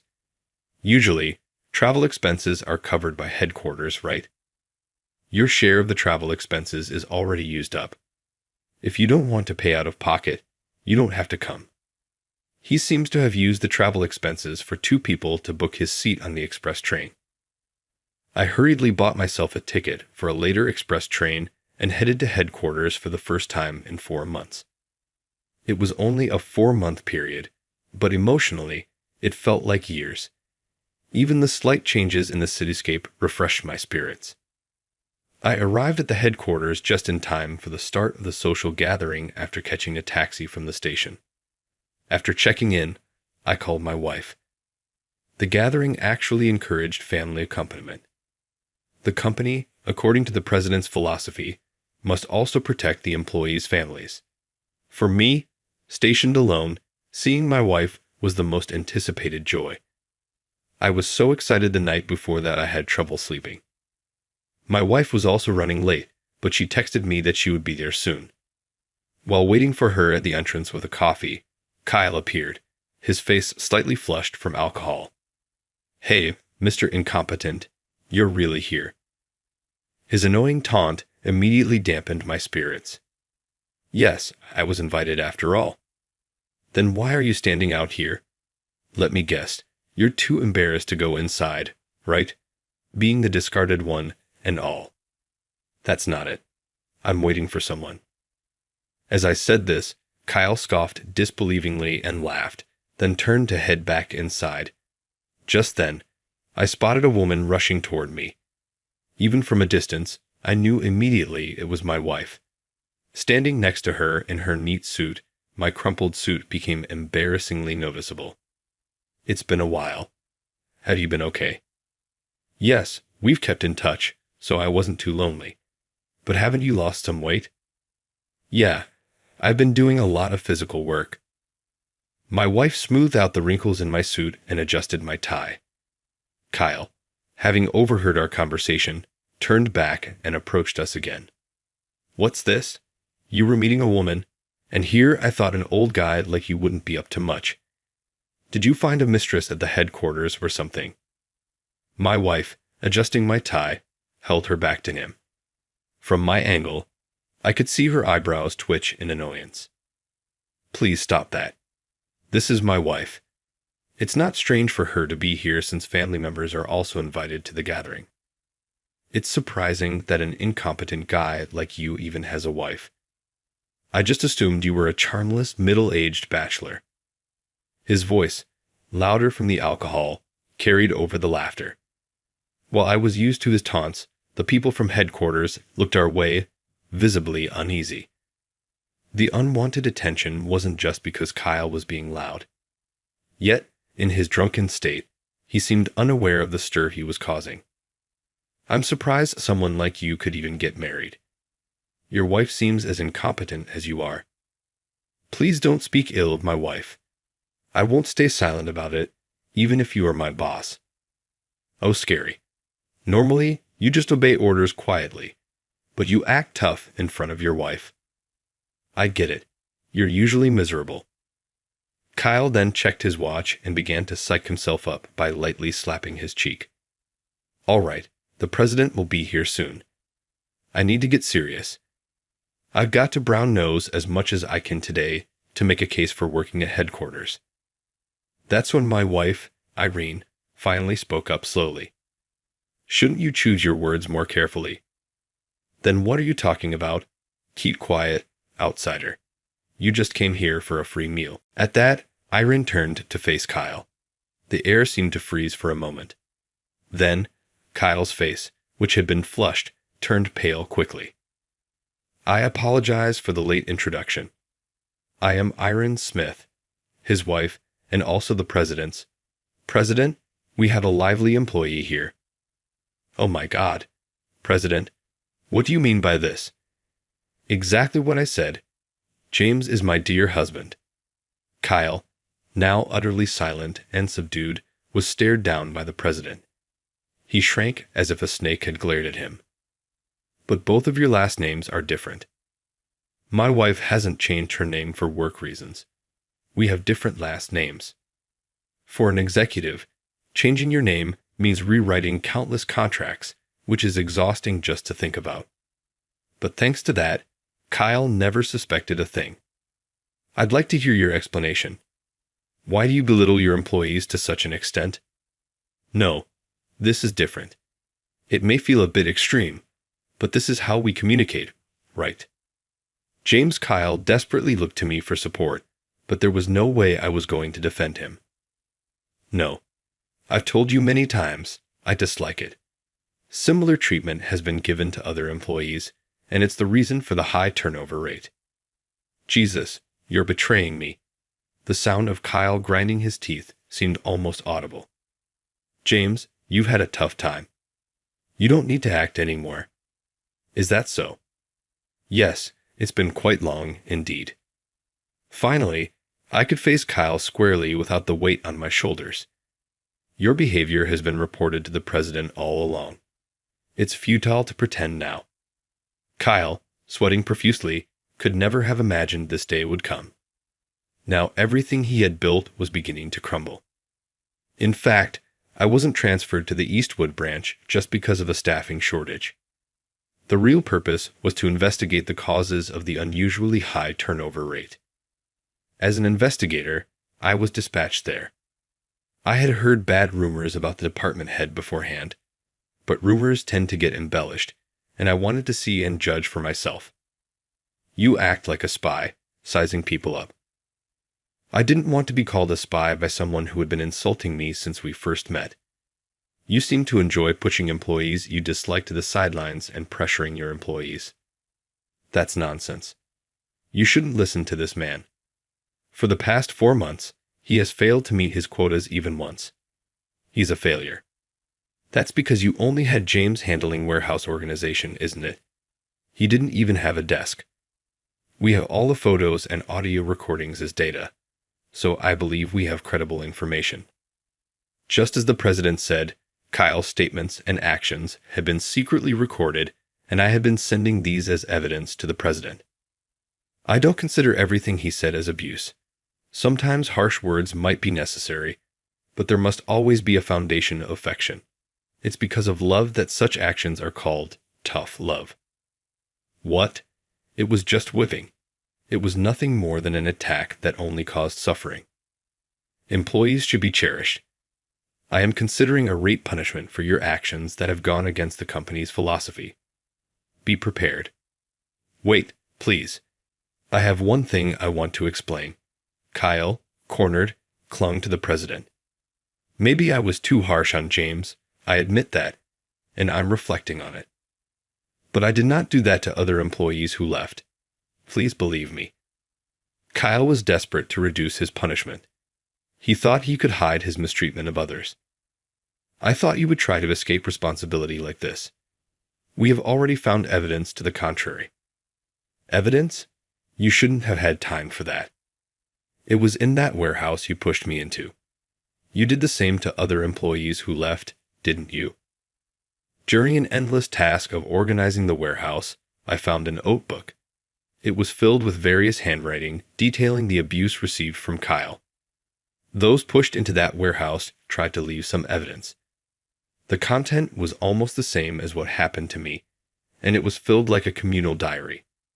It's terrifying to think how many people suffered. I've already sent the diary left by the employees who quit to the president for review. The feelings of those we couldn't save have been properly communicated. You can't run away anymore. I just wanted to succeed and get promoted to headquarters. I'll change my ways and go back to basics. Please just don't fire me. How could someone who has made so many quit have the cheek to talk like that? But the president smirked at Kyle's words. Going back to basics, isn't it? There's no lie in your words, right? Yes. From now on, I'll live honestly. Then let's not fire you. Instead, we'll transfer you to a department that suits you. There, you can properly learn the basics. Thank you. I looked down at Kyle, who kept thanking her repeatedly with indescribable feelings. Thinking about those whose lives had been disrupted by this man made it hard for me to sit still.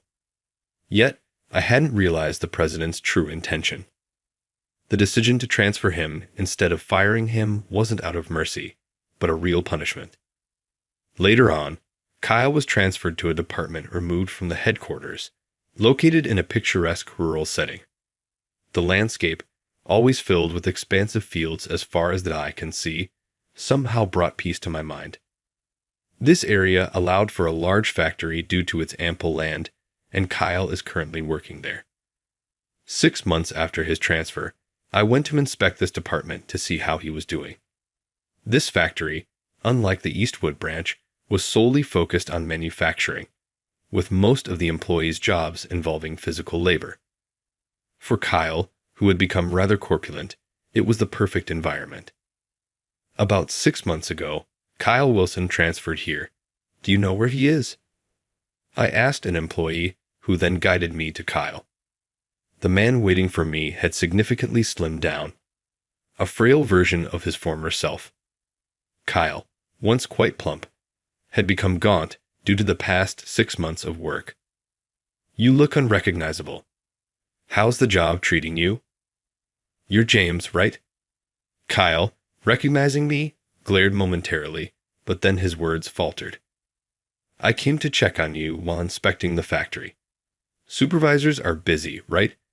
It's all your fault my body aches every day.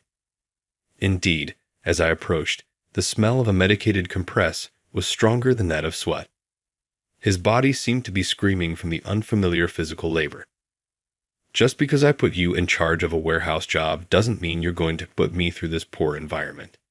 This is too much. No matter what, the work here may be tough. But unlike me, it's not forced, and everyone does the same job. Also, you aren't being verbally abused by anyone here, are you? The department you were in before was in a worse environment than this. I countered strongly, but I reflected enough.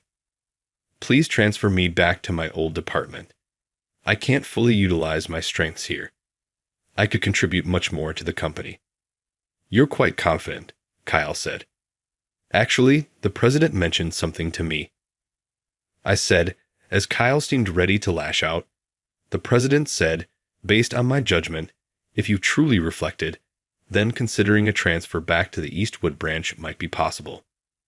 Wow, then you'll tell the president right away. I'm reflecting. Kyle exclaimed.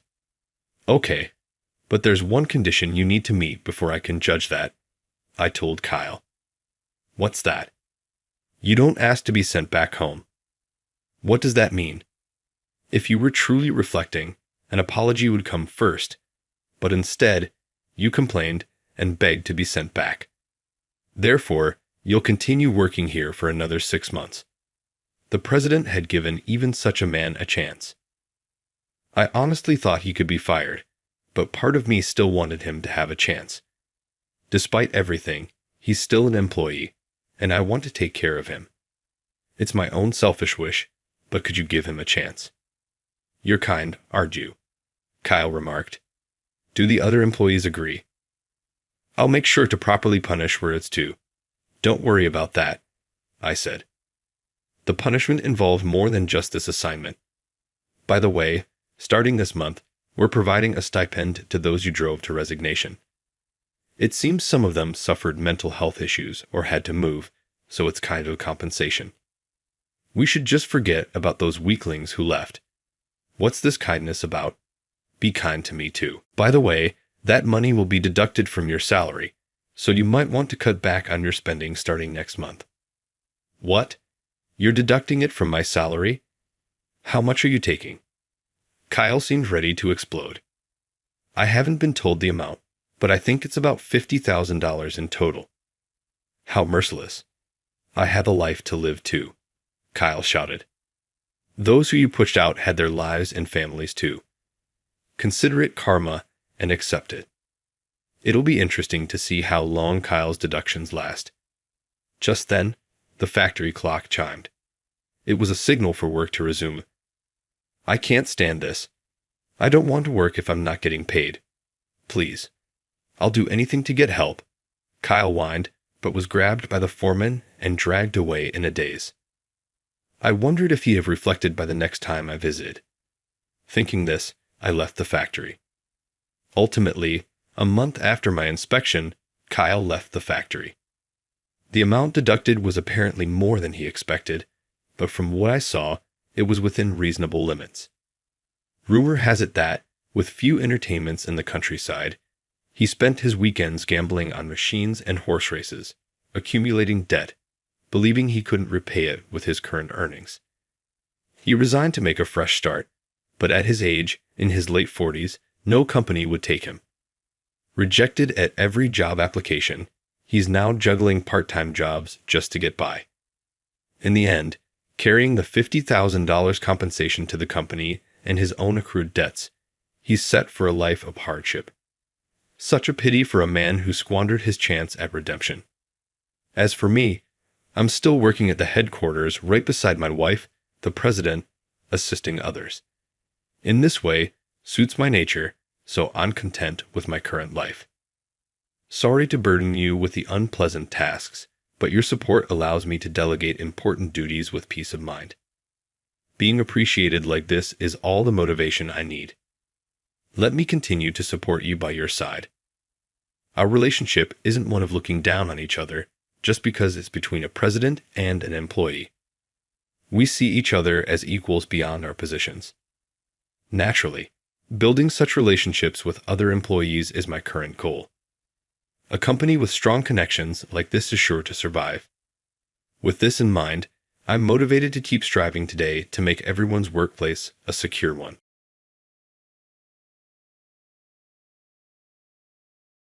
Something like a janitor? The manager is me. I'll dismiss everybody who disobeys me. Nathan, wearing a pricey suit, laughed aloud as he put a filthy rag on my head. Then he instantly cast icy gazes down at me. Please bring Mr. Nelson here right now. The atmosphere in the office was instantly changed by my soothing words. A security guard also showed up, and Mayan came up holding some papers. The moment had come for Nathan's reign to end, and all the proof had been collected. It was going to be made public. It was time to take action as a hands-on leader and safeguard the company's future. I'm Stephen Owens, and I'm 41 years old. As usual, I began cleaning this morning at 6 o'clock before the sun had even risen.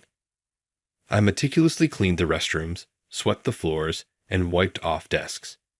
This is how I spend my days. You're here early, Tyler. Oh, Stephen, I wanted to arrange some paperwork and come in early. Tyler, a recent hire, was at his desk going over a business proposal when I called out to him. Tyler only started working there in April. He works hard and is serious. I frequently observed him showing up for work, even on his days off, under Nathan's careful supervision. Tyler gave me a questioning glance as I took up a management magazine and began reading stories on statistics and business analysis. Do you read management books, Stephen? Yes, I must stay informed about the company's developments. At that moment, I felt a presence coming. Good morning, Stephen. The president's secretary, Megan, was grinning softly when I turned around. We've been acquainted for roughly 3 months. Once more, you arrive early. You are a huge assistance to us. It's not noteworthy, simply carrying out my duties. Every 3 months, I switch shifts as a janitor. In the corporate group I'm looking into, this is the 53rd company. I keep my role as chairman a secret so that I can hear straight from the field. I noticed Nathan was already there when I looked over at his desk.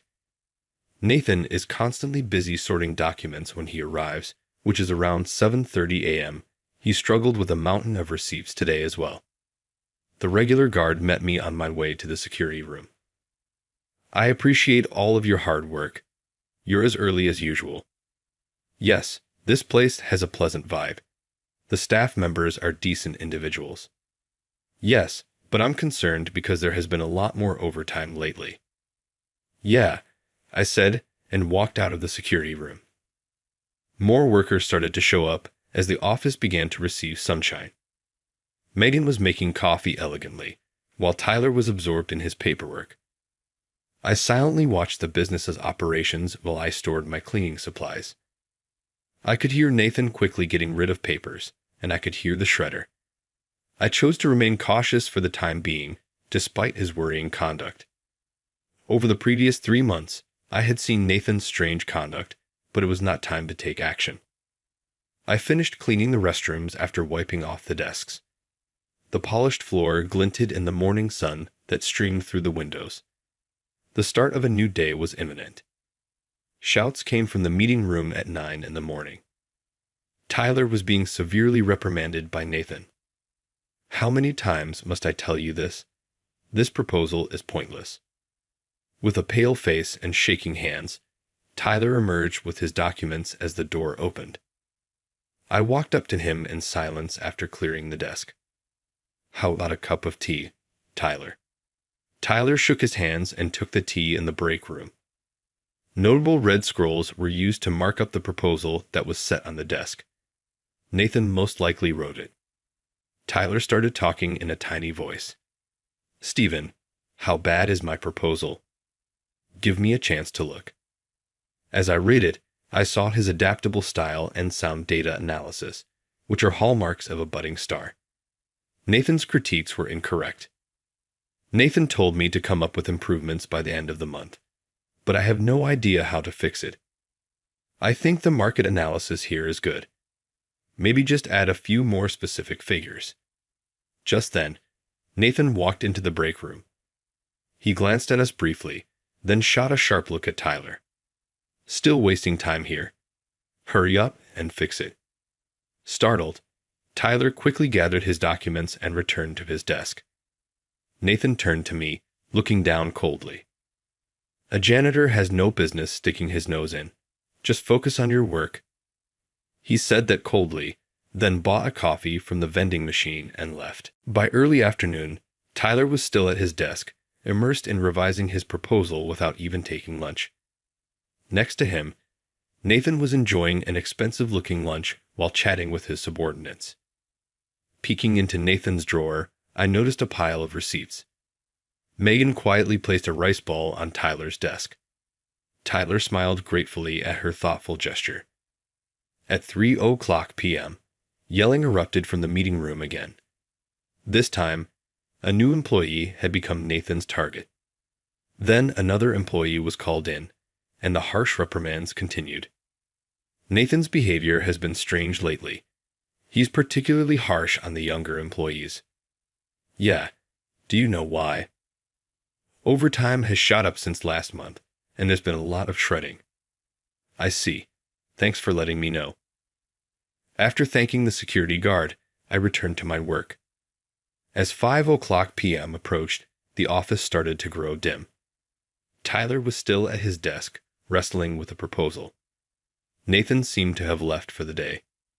Tyler, it's already past quitting time. Did you file your overtime request? No. It's hard to bring it up with Nathan. I noticed Megan heading to the president's office, seemingly to make a report. As I passed by Tyler's desk, I noticed he was staring at the screen with a tired expression. There was no stamp on his time card. When collecting the end-of-month trash, I realized that the amount of shredded paper was unusually large. Carefully gathering it, I noticed traces of shredded receipts. I took out my phone and quietly started recording. Nathan's behavior, the unnatural handling of receipts, and the excessive reprimanding of young employees. Everything must be connected. The next morning, Tyler arrived with dark circles under his eyes. On his desk lay the proposal he had stayed up all night revising. Nathan walked into the office with a proud look, wearing a new tie. He slammed Tyler's revised proposal onto the desk. In the quiet early morning office, his angry voice echoed. How is this supposed to be an improved proposal? Your data analysis is sloppy, and the market research is shallow. Do you really think this is good enough, Tyler? May I see that proposal? What now? A janitor meddling again? Just stick to cleaning. Excuse me, but this data analysis is accurate. In fact, it's an excellent proposal that leverages the company's strengths. I picked up the proposal and pointed out the key elements. The method of calculating market size, comparative analysis with competitors, and the feasibility check. All of it was on point, especially this part. The method for acquiring new customers is realistic, and the first-year sales forecast uses conservative figures, making it highly achievable. What would a janitor know? Nathan sneered. The basics of business analysis are not just about theoretical numbers. It's about reflecting the voices from the field. Tyler's proposal clearly embodies that perspective. I took out a business magazine and presented the latest market data. Nathan's expression stiffened slightly. According to this industry magazine, Tyler's market forecast is highly accurate. Actually, what concerns me more is your company's accounting practices. What are you talking about? Megan, who was on her way to the president's office, paused and listened to our conversation. Since last month, overtime has spiked, and there's been an unusual increase in expenses, particularly entertainment costs. Tyler looked at me in surprise. The security guard was also watching from a distance. You wouldn't know a thing about running a company. Don't bother coming in tomorrow. You're fired. Is that so? Then let's take a closer look at the expense details. I took out my phone and played back the recorded conversations. The evidence revealed Nathan's abusive remarks toward younger employees, forced unpaid overtime, and hints of inflated expenses. I turned to Tyler. Tyler, have you been properly submitting your overtime requests? No. It's hard to bring it up with Nathan. This needs to be reported to Mr. Nelson. Hearing our conversation, Nathan's attitude suddenly changed. No, it's a misunderstanding. I was only doing it for the company. For the company? Really? I checked his desk and noticed the shredded documents. Everything had been verified. Megan had already reported the situation to the president, and it was only a matter of time before Mr. Nelson summoned him. Tyler, your proposal is more than adequate. In fact, it's exactly what the company needs. I hope it gets implemented. Stephen, thank you. Nathan tried to leave the office, but at the entrance, he ran into the security guard. Nathan, I've been hearing the shredder a lot lately. I pressed on as Nathan hesitated. I also confirmed with the accounting department. There seemed to be some unusually large transactions. Then Megan delivered the final blow. "Mr. Nelson wants to see you, Nathan." From that day on, Nathan's oppressive behavior gradually diminished. Tyler's proposal was officially approved, and a project team was formed. Among the younger employees, morale began to rise. After finishing my morning cleaning, I was drinking tea in the security room as usual. Outside the window, a breeze signaled the arrival of a new season. I resumed my cleaning, and when I glanced at the clock, it was already 10:00 a.m. "Stephen, how about taking a break?" The aroma of the coffee Megan had brewed filled the air. The morning sunlight streaming through the office window softly illuminated her profile. "Stephen, thank you for helping with Tyler's proposal. It was just the right thing to do. But it's strange, isn't it? A janitor who knows so much about business." There was a curious glint in Megan's eyes as she smiled. Maybe she already knew who I really was. "Megan, when did you realize it?" "From the first time we met.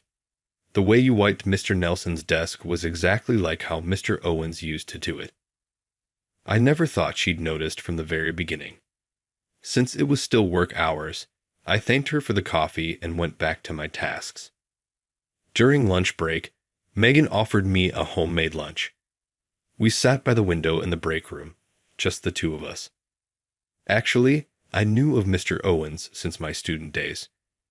I often interviewed you as a junior member of the journalism club." "Oh, I remember. I was quite a bold student back then." "Not at all. You already showed signs of being a great leader, especially your dedication to the field." As I took a bite of the omelette, it tasted just like my mother's cooking. Megan's kindness was evident in every dish. Outside, the cherry blossoms were dancing in the wind, signaling the arrival of a new season. Sharing lunch with Megan became a routine, and our conversations gradually shifted from work to personal topics. "Stephen, how about going to see the cherry blossoms this weekend?" "Well, but as a janitor, it might be a bit awkward to go out with the president's secretary." "Just talk to me normally. Let's go together. The blossoms should be in full bloom by the weekend." To hide my blushing, I nodded repeatedly. On the day of the cherry blossom viewing, Megan appeared in a light pink dress. Under the full bloom, we enjoyed a peaceful time together. "Stephen, why did you choose to work as a janitor?"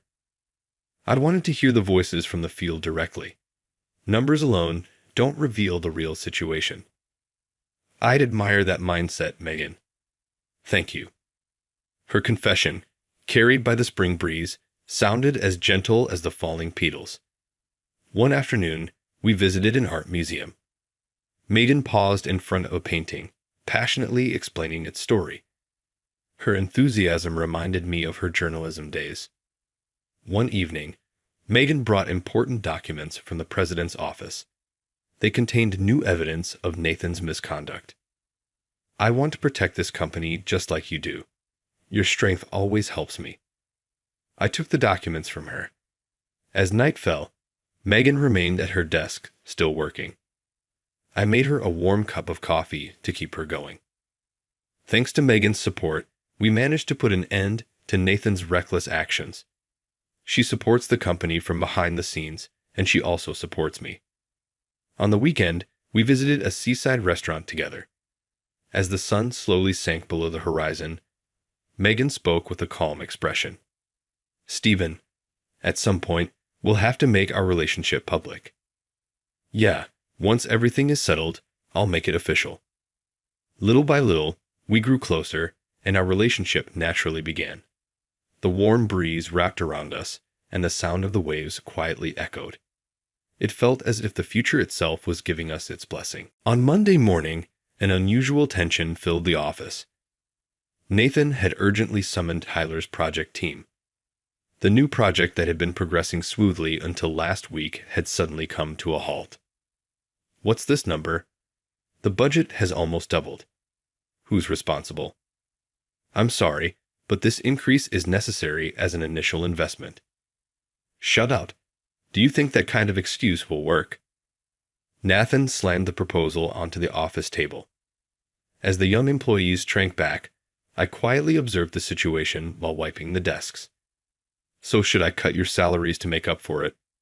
No one gets overtime pay this month. Megan entered the office. She tried to deliver a message from Mr. Nelson, but Nathan wouldn't listen. I'm busy right now. Come back later. Megan left the office with a troubled expression.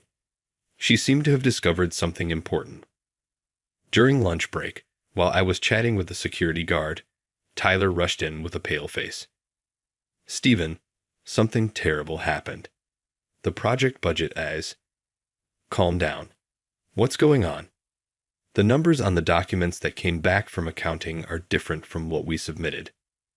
When I checked the accounting documents, I found that the project budget had been inflated, and the difference had been recorded as a separate expense. It was clear evidence of accounting fraud. Nathan walked by, wearing a luxurious new suit, a fresh tie, and expensive leather shoes.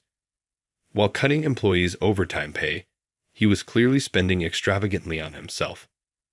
In the afternoon, Nathan's angry voice echoed through the office once again. This time, his target was an employee from the accounting department. Why was this document left unattended? Handle it immediately. But Nathan, this was supposed to. Just do as I say. Megan had finished reporting to the president and quietly returned to the office.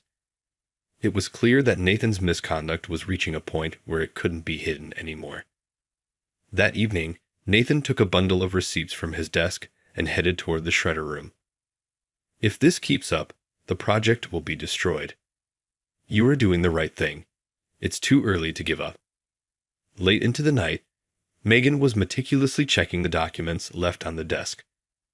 Among them were new pieces of evidence confirming Nathan's misconduct. Megan, it's already late. Yes, but I can't overlook this. Saying that, Megan went back to reviewing the documents. The next morning, Nathan appeared in the office at dawn, hurriedly disposing of documents. He looked like a cornered animal. Tyler's project team, despite being battered by budget cuts, was working hard to revise their plans. Their sincere efforts seemed to be lighting the way for the company's future. Nathan's reckless behavior finally exploded in the worst possible way. During the morning meeting, Nathan abruptly announced the cancellation of Tyler's project. This project is terminated. The budget waste is unacceptable. But Nathan, we've already made commitments to the client. Shut up.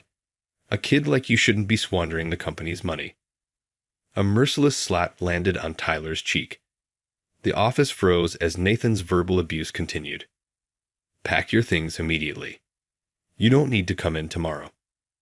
While the employees held their breath, I stood still, holding my cleaning tools. Then Nathan turned his fury toward me. You saw that, didn't you? Don't you dare defend this disgrace to the company. Nathan roughly snatched the rag from my hand and threw it at my head without mercy. The cold water from the rag dripped down my face, soaking my collar. A janitor like you has no right to act so high and mighty. Megan quickly rushed over and handed me a towel, her hands trembling slightly. Nathan, I will report this to Mr. Nelson. Shut up. One by one, members of Tyler's project team were called in, facing relentless reprimands. From the shredder room, the constant sound of paper being destroyed echoed through the office. This is too much. Someone needs to put a stop to it. Yeah, you're right. Shortly after noon, the accounting department raised a new allegation. In addition to budget tampering, it was discovered that a substantial amount of maintenance expenses had been misappropriated. The documents Megan brought contained definitive proof of Nathan's misconduct: lavish spending at luxury clubs, overseas trips, and purchases of high-end brand items. All of it was processed as company expenses. Just as Nathan was about to leave the office, Mr. Nelson appeared. Nathan, I've always had doubts about your methods. Mr. Nelson, this is a misunderstanding. I was acting for the company's benefit. For the company? Destroying young talent and misusing company funds. Is that really for the company? Cornered. Nathan snapped. He grabbed the documents from the desk and threw them at Tyler. It's all your fault. You're denying my achievements. That was the moment I slowly stood up and spoke coldly. Bring Mr. Nelson here immediately. The janitor thinks he can give orders. I threw the rag onto the floor and faced Nathan's madness head-on. Tyler, pale and stunned, stood motionless while the surrounding employees held their breath, watching. A heavy tension filled the office. This was the final trigger, and everything was about to change drastically. Nathan's reign was finally reaching its end. Sunlight from the window illuminated Nathan's figure, dressed in his expensive suit. His desk was scattered with traces of his earlier reckless behavior, scattered documents, a fallen pen holder, and the rag he had thrown at me earlier all testified to his arrogance. The atmosphere in the office instantly froze. Everyone present seemed to sense what was about to happen, holding their breath. The employee's eyes moved back and forth between Nathan and me. I stepped forward, stood in front of Nathan, and slowly pulled my ID card from my chest pocket. Under the fluorescent light, the clearly printed words became visible. I am Stephen, the chairman of the group. The color drained from Nathan's face. His throat, wrapped in a high-end designer tie, made a dry rasping sound. What are you talking about? You're just a janitor. At that moment, Megan stepped forward. She held a thick envelope in her hand. Inside were the countless pieces of evidence gathered during the 3-month investigation, finally about to come to light. These are the records of the past 3 months. Expense reports, excessive entertainment expenses, fake receipts, and unpaid overtime. All the evidence is here. Heavy footsteps approached. It was Mr. Nelson. His usual calm demeanor was gone, replaced by a stern gaze directed at Nathan. Mr. Owens, thank you for your hard work. I deeply apologize for not seeing the truth sooner. Mr. Nelson bowed deeply. Nathan desperately tried to find a way out of the situation. The sound of his expensive leather shoes echoed on the floor. Mr. Nelson, this is a setup. The janitor is trying to frame me. All the documents you shredded have been reconstructed. Lavish spending at luxury clubs and purchases of brand-name items. All of it was processed as company expenses. The security guard brought in a heavy cardboard box. Inside were the carefully reassembled shredded documents revealing Nathan's guilt. The remnants of his nightly evidence destruction were gathered here. I've been hearing the shredder at odd hours every night, especially late at the end of each month. What's even more shocking is that you altered the project budget, pocketing the difference. You crushed the efforts of the young employees and claimed their achievements as your own. Tyler's hands trembled. The documents he spread out clearly showed the original budget proposal alongside the falsified numbers. The discrepancies were obvious at a glance. This is our original proposal. There was no budget overrun. In fact, we propose a more efficient operation. Nathan's face grew increasingly pale, and he started backing away. Sweat beaded on his forehead, and his luxury suit wrinkled unnaturally. No, this is a mistake. I did it for the company's growth. The numbers were challenging, but for the company's growth. How does trampling on young employees' efforts and committing fraud benefit the company? You twisted everything to satisfy your own desires. Since you became a manager, you've changed. Where did your honest attitude go? I used to trust you. Mr. Nelson's words made the atmosphere in the office even heavier.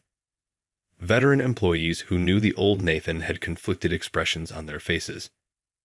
Megan presented another set of documents.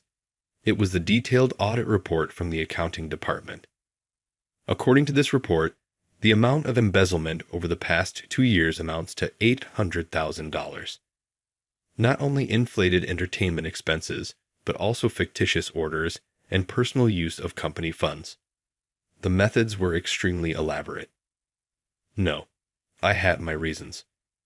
I'd worked my way up from a high school graduate, putting everything into this job, still making excuses. But what's truly unforgivable is how you treated Tyler and his team. You trampled on their potential and crushed their dreams. You sacrificed the company's future leaders for your own self-preservation. All the employees' eyes were fixed on Nathan. Their gazes were a mix of anger, disappointment, and just a hint of pity. You destroyed their growth for your own gain. As a leader, that is the gravest sin. You used your position and reputation solely for yourself. You will cooperate with the police investigation. Of course, we will also take legal action in civil court. You must repay the embezzled amount. With those final words, Nathan's legs gave out, and he collapsed to the floor. There was no trace of dignity left in his figure. His expensive suit was creased. His designer tie was crooked. Sweat from his forehead dripped onto his pricey leather shoes. Tyler, your project is vital to the company's future. We will secure the necessary budget and manpower. Nurturing young talent, not crushing it, is the responsibility of a leader. Tears welled up in Tyler's eyes. The expressions of the younger employees began to brighten little by little. The heavy atmosphere slowly started to lift. Mr. Owens, I deeply apologize. It was my lack of oversight. No, I'm glad I was able to hear the voices from the field firsthand. We will use this experience to drive reform. This company still has plenty of room to grow. Megan quietly stood by my side, her gentle smile softening the tense atmosphere. Nathan's reckless behavior had finally come to an end. The young employee's eyes were beginning to regain their former sparkle. This was the change I had been hoping for. Nathan remained sitting on the floor, his face blank as if he had lost everything. The once glamorous suit and expensive leather shoes now looked like nothing more than pitiful decorations. Stand up. At least try to act like a manager to the very end. Stumbling, Nathan managed to get to his feet. Some of his former colleagues, now middle-aged employees, wore conflicted expressions. They were the ones who had witnessed Nathan's rise and fall up close. Not all of your achievements were in vain. I took out my phone and displayed past sales data. It showed records from the time when Nathan worked tirelessly as a young salesperson. You rose from a high school graduate to become the top salesperson. Your efforts truly contributed to the company. There was a time when your hard work inspired me too. But you lost your way. After becoming a manager, you forgot what you needed to protect. The security guard handed me another file. Inside were photos of former employees, those who had left the company, their spirits broken under Nathan's harsh management. They were all talented people with promising futures. Last year in particular, the turnover rate among new employees was the highest on record. Nathan's face twisted in realization. It seemed he was finally beginning to understand the impact his actions had on the company. Nathan, we really wanted to learn from you. Those words made Nathan's shoulders tremble.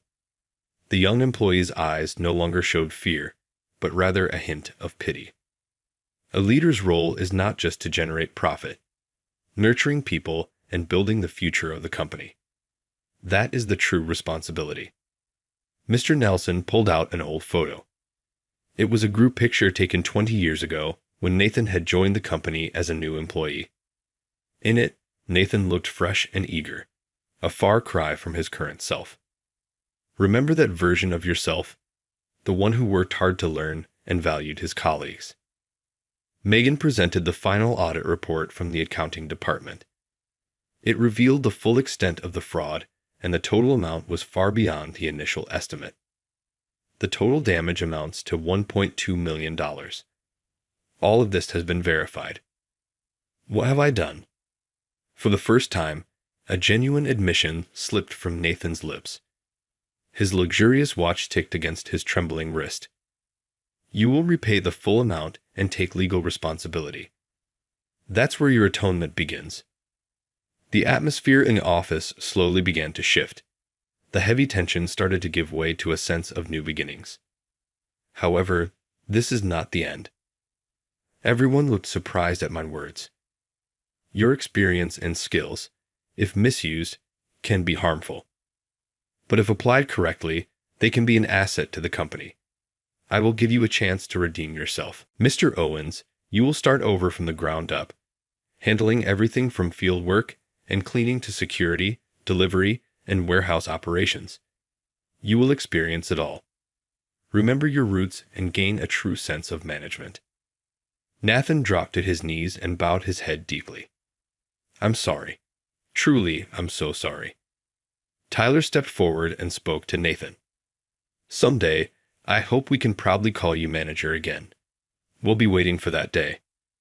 Hearing those words, Nathan's shoulders shook violently. Tears fell, soaking his expensive leather shoes. All right, everyone, get back to your stations. One by one, the employees returned to their desks. Megan stood by my side, her gentle smile unwavering. The company had undoubtedly begun to change. 2 weeks had passed since the incident with Nathan, and the company had regained its calm. The sunlight streaming into the morning office felt brighter than before. The expressions of the new employees also looked much more refreshed. Megan remained by my side as usual, working with the same calm demeanor. There was no longer any need to pretend to be a janitor, but her attitude toward me hadn't changed. Megan, I might be home a bit late today. All right, I'll have dinner ready around 7:00 p.m. Since last week, we had started living together.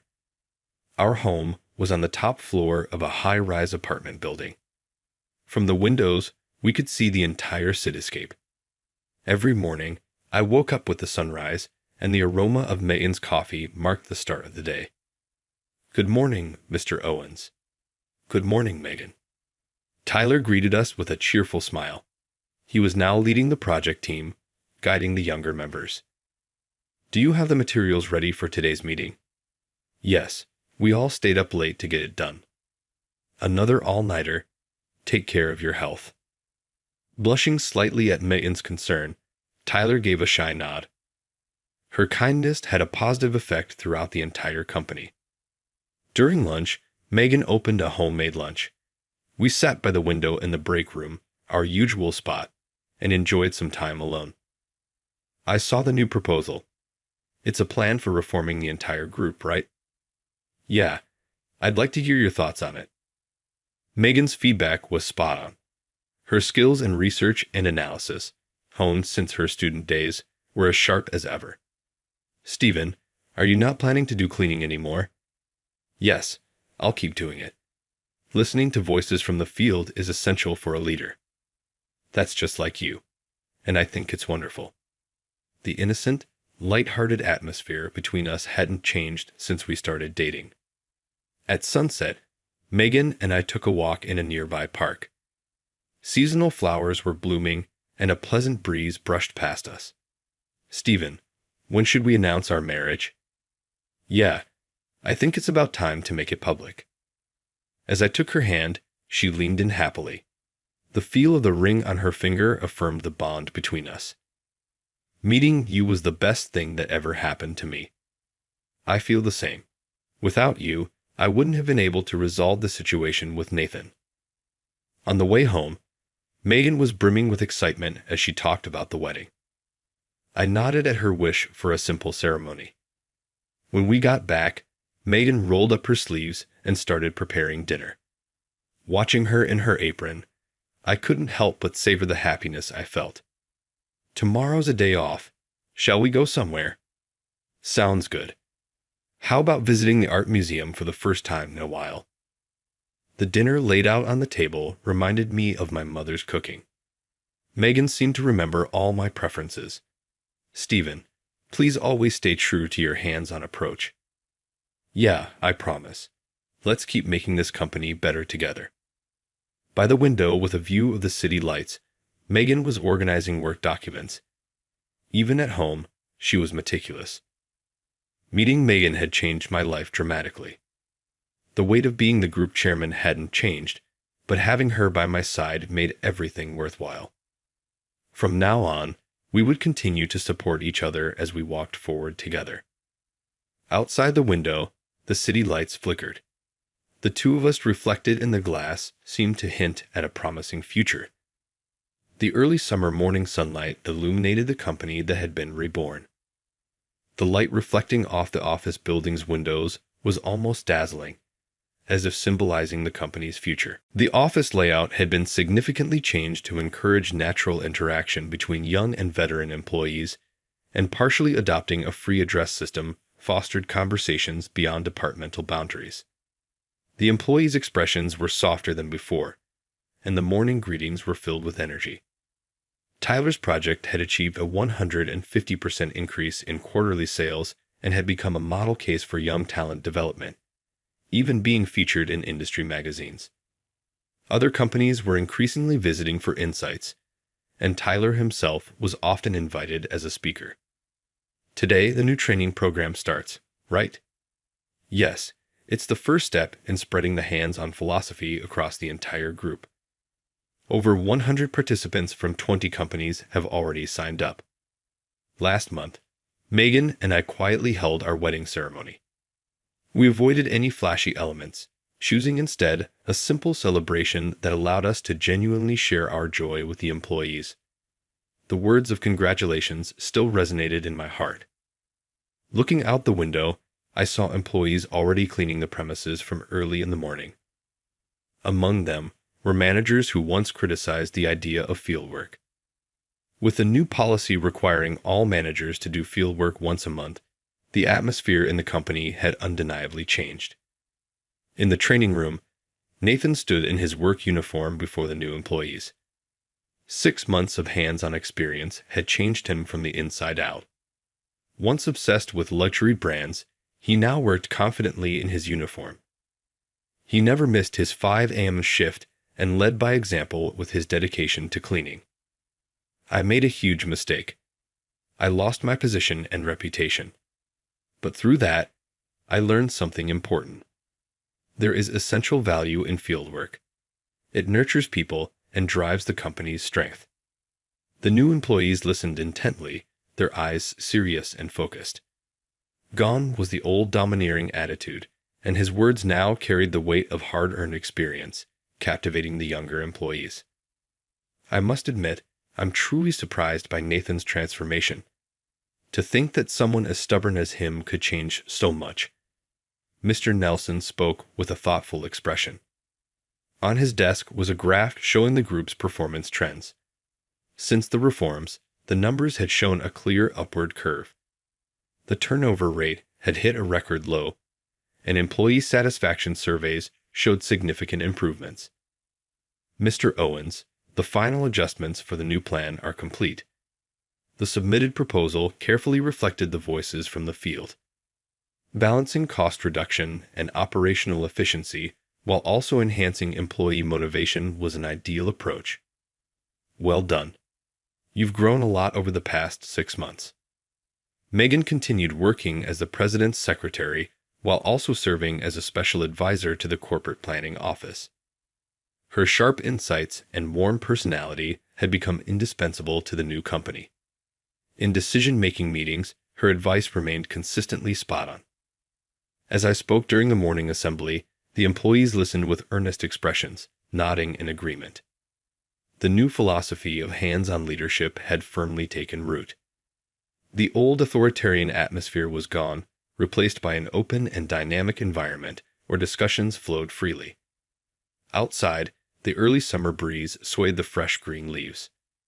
Sunlight filtering through the trees cast bright patterns on the office floor. Today, too, Nathan was on the field in his work uniform, diligently going about his tasks. The young employees watched Nathan's back as he worked from among them. Surely new leaders will emerge. All right, a new day is beginning. Hearing those words, the employees' eyes grew even brighter. Our reform has only just begun. From now on, we will continue to listen to the voices from the field and keep growing together. That's the most important lesson I learned from my days working as a janitor. A year has passed since then. Nathan started with fieldwork, and now he works as a warehouse supervisor. He sold all his expensive suits and luxury watches, using the money to repay the amount he had embezzled.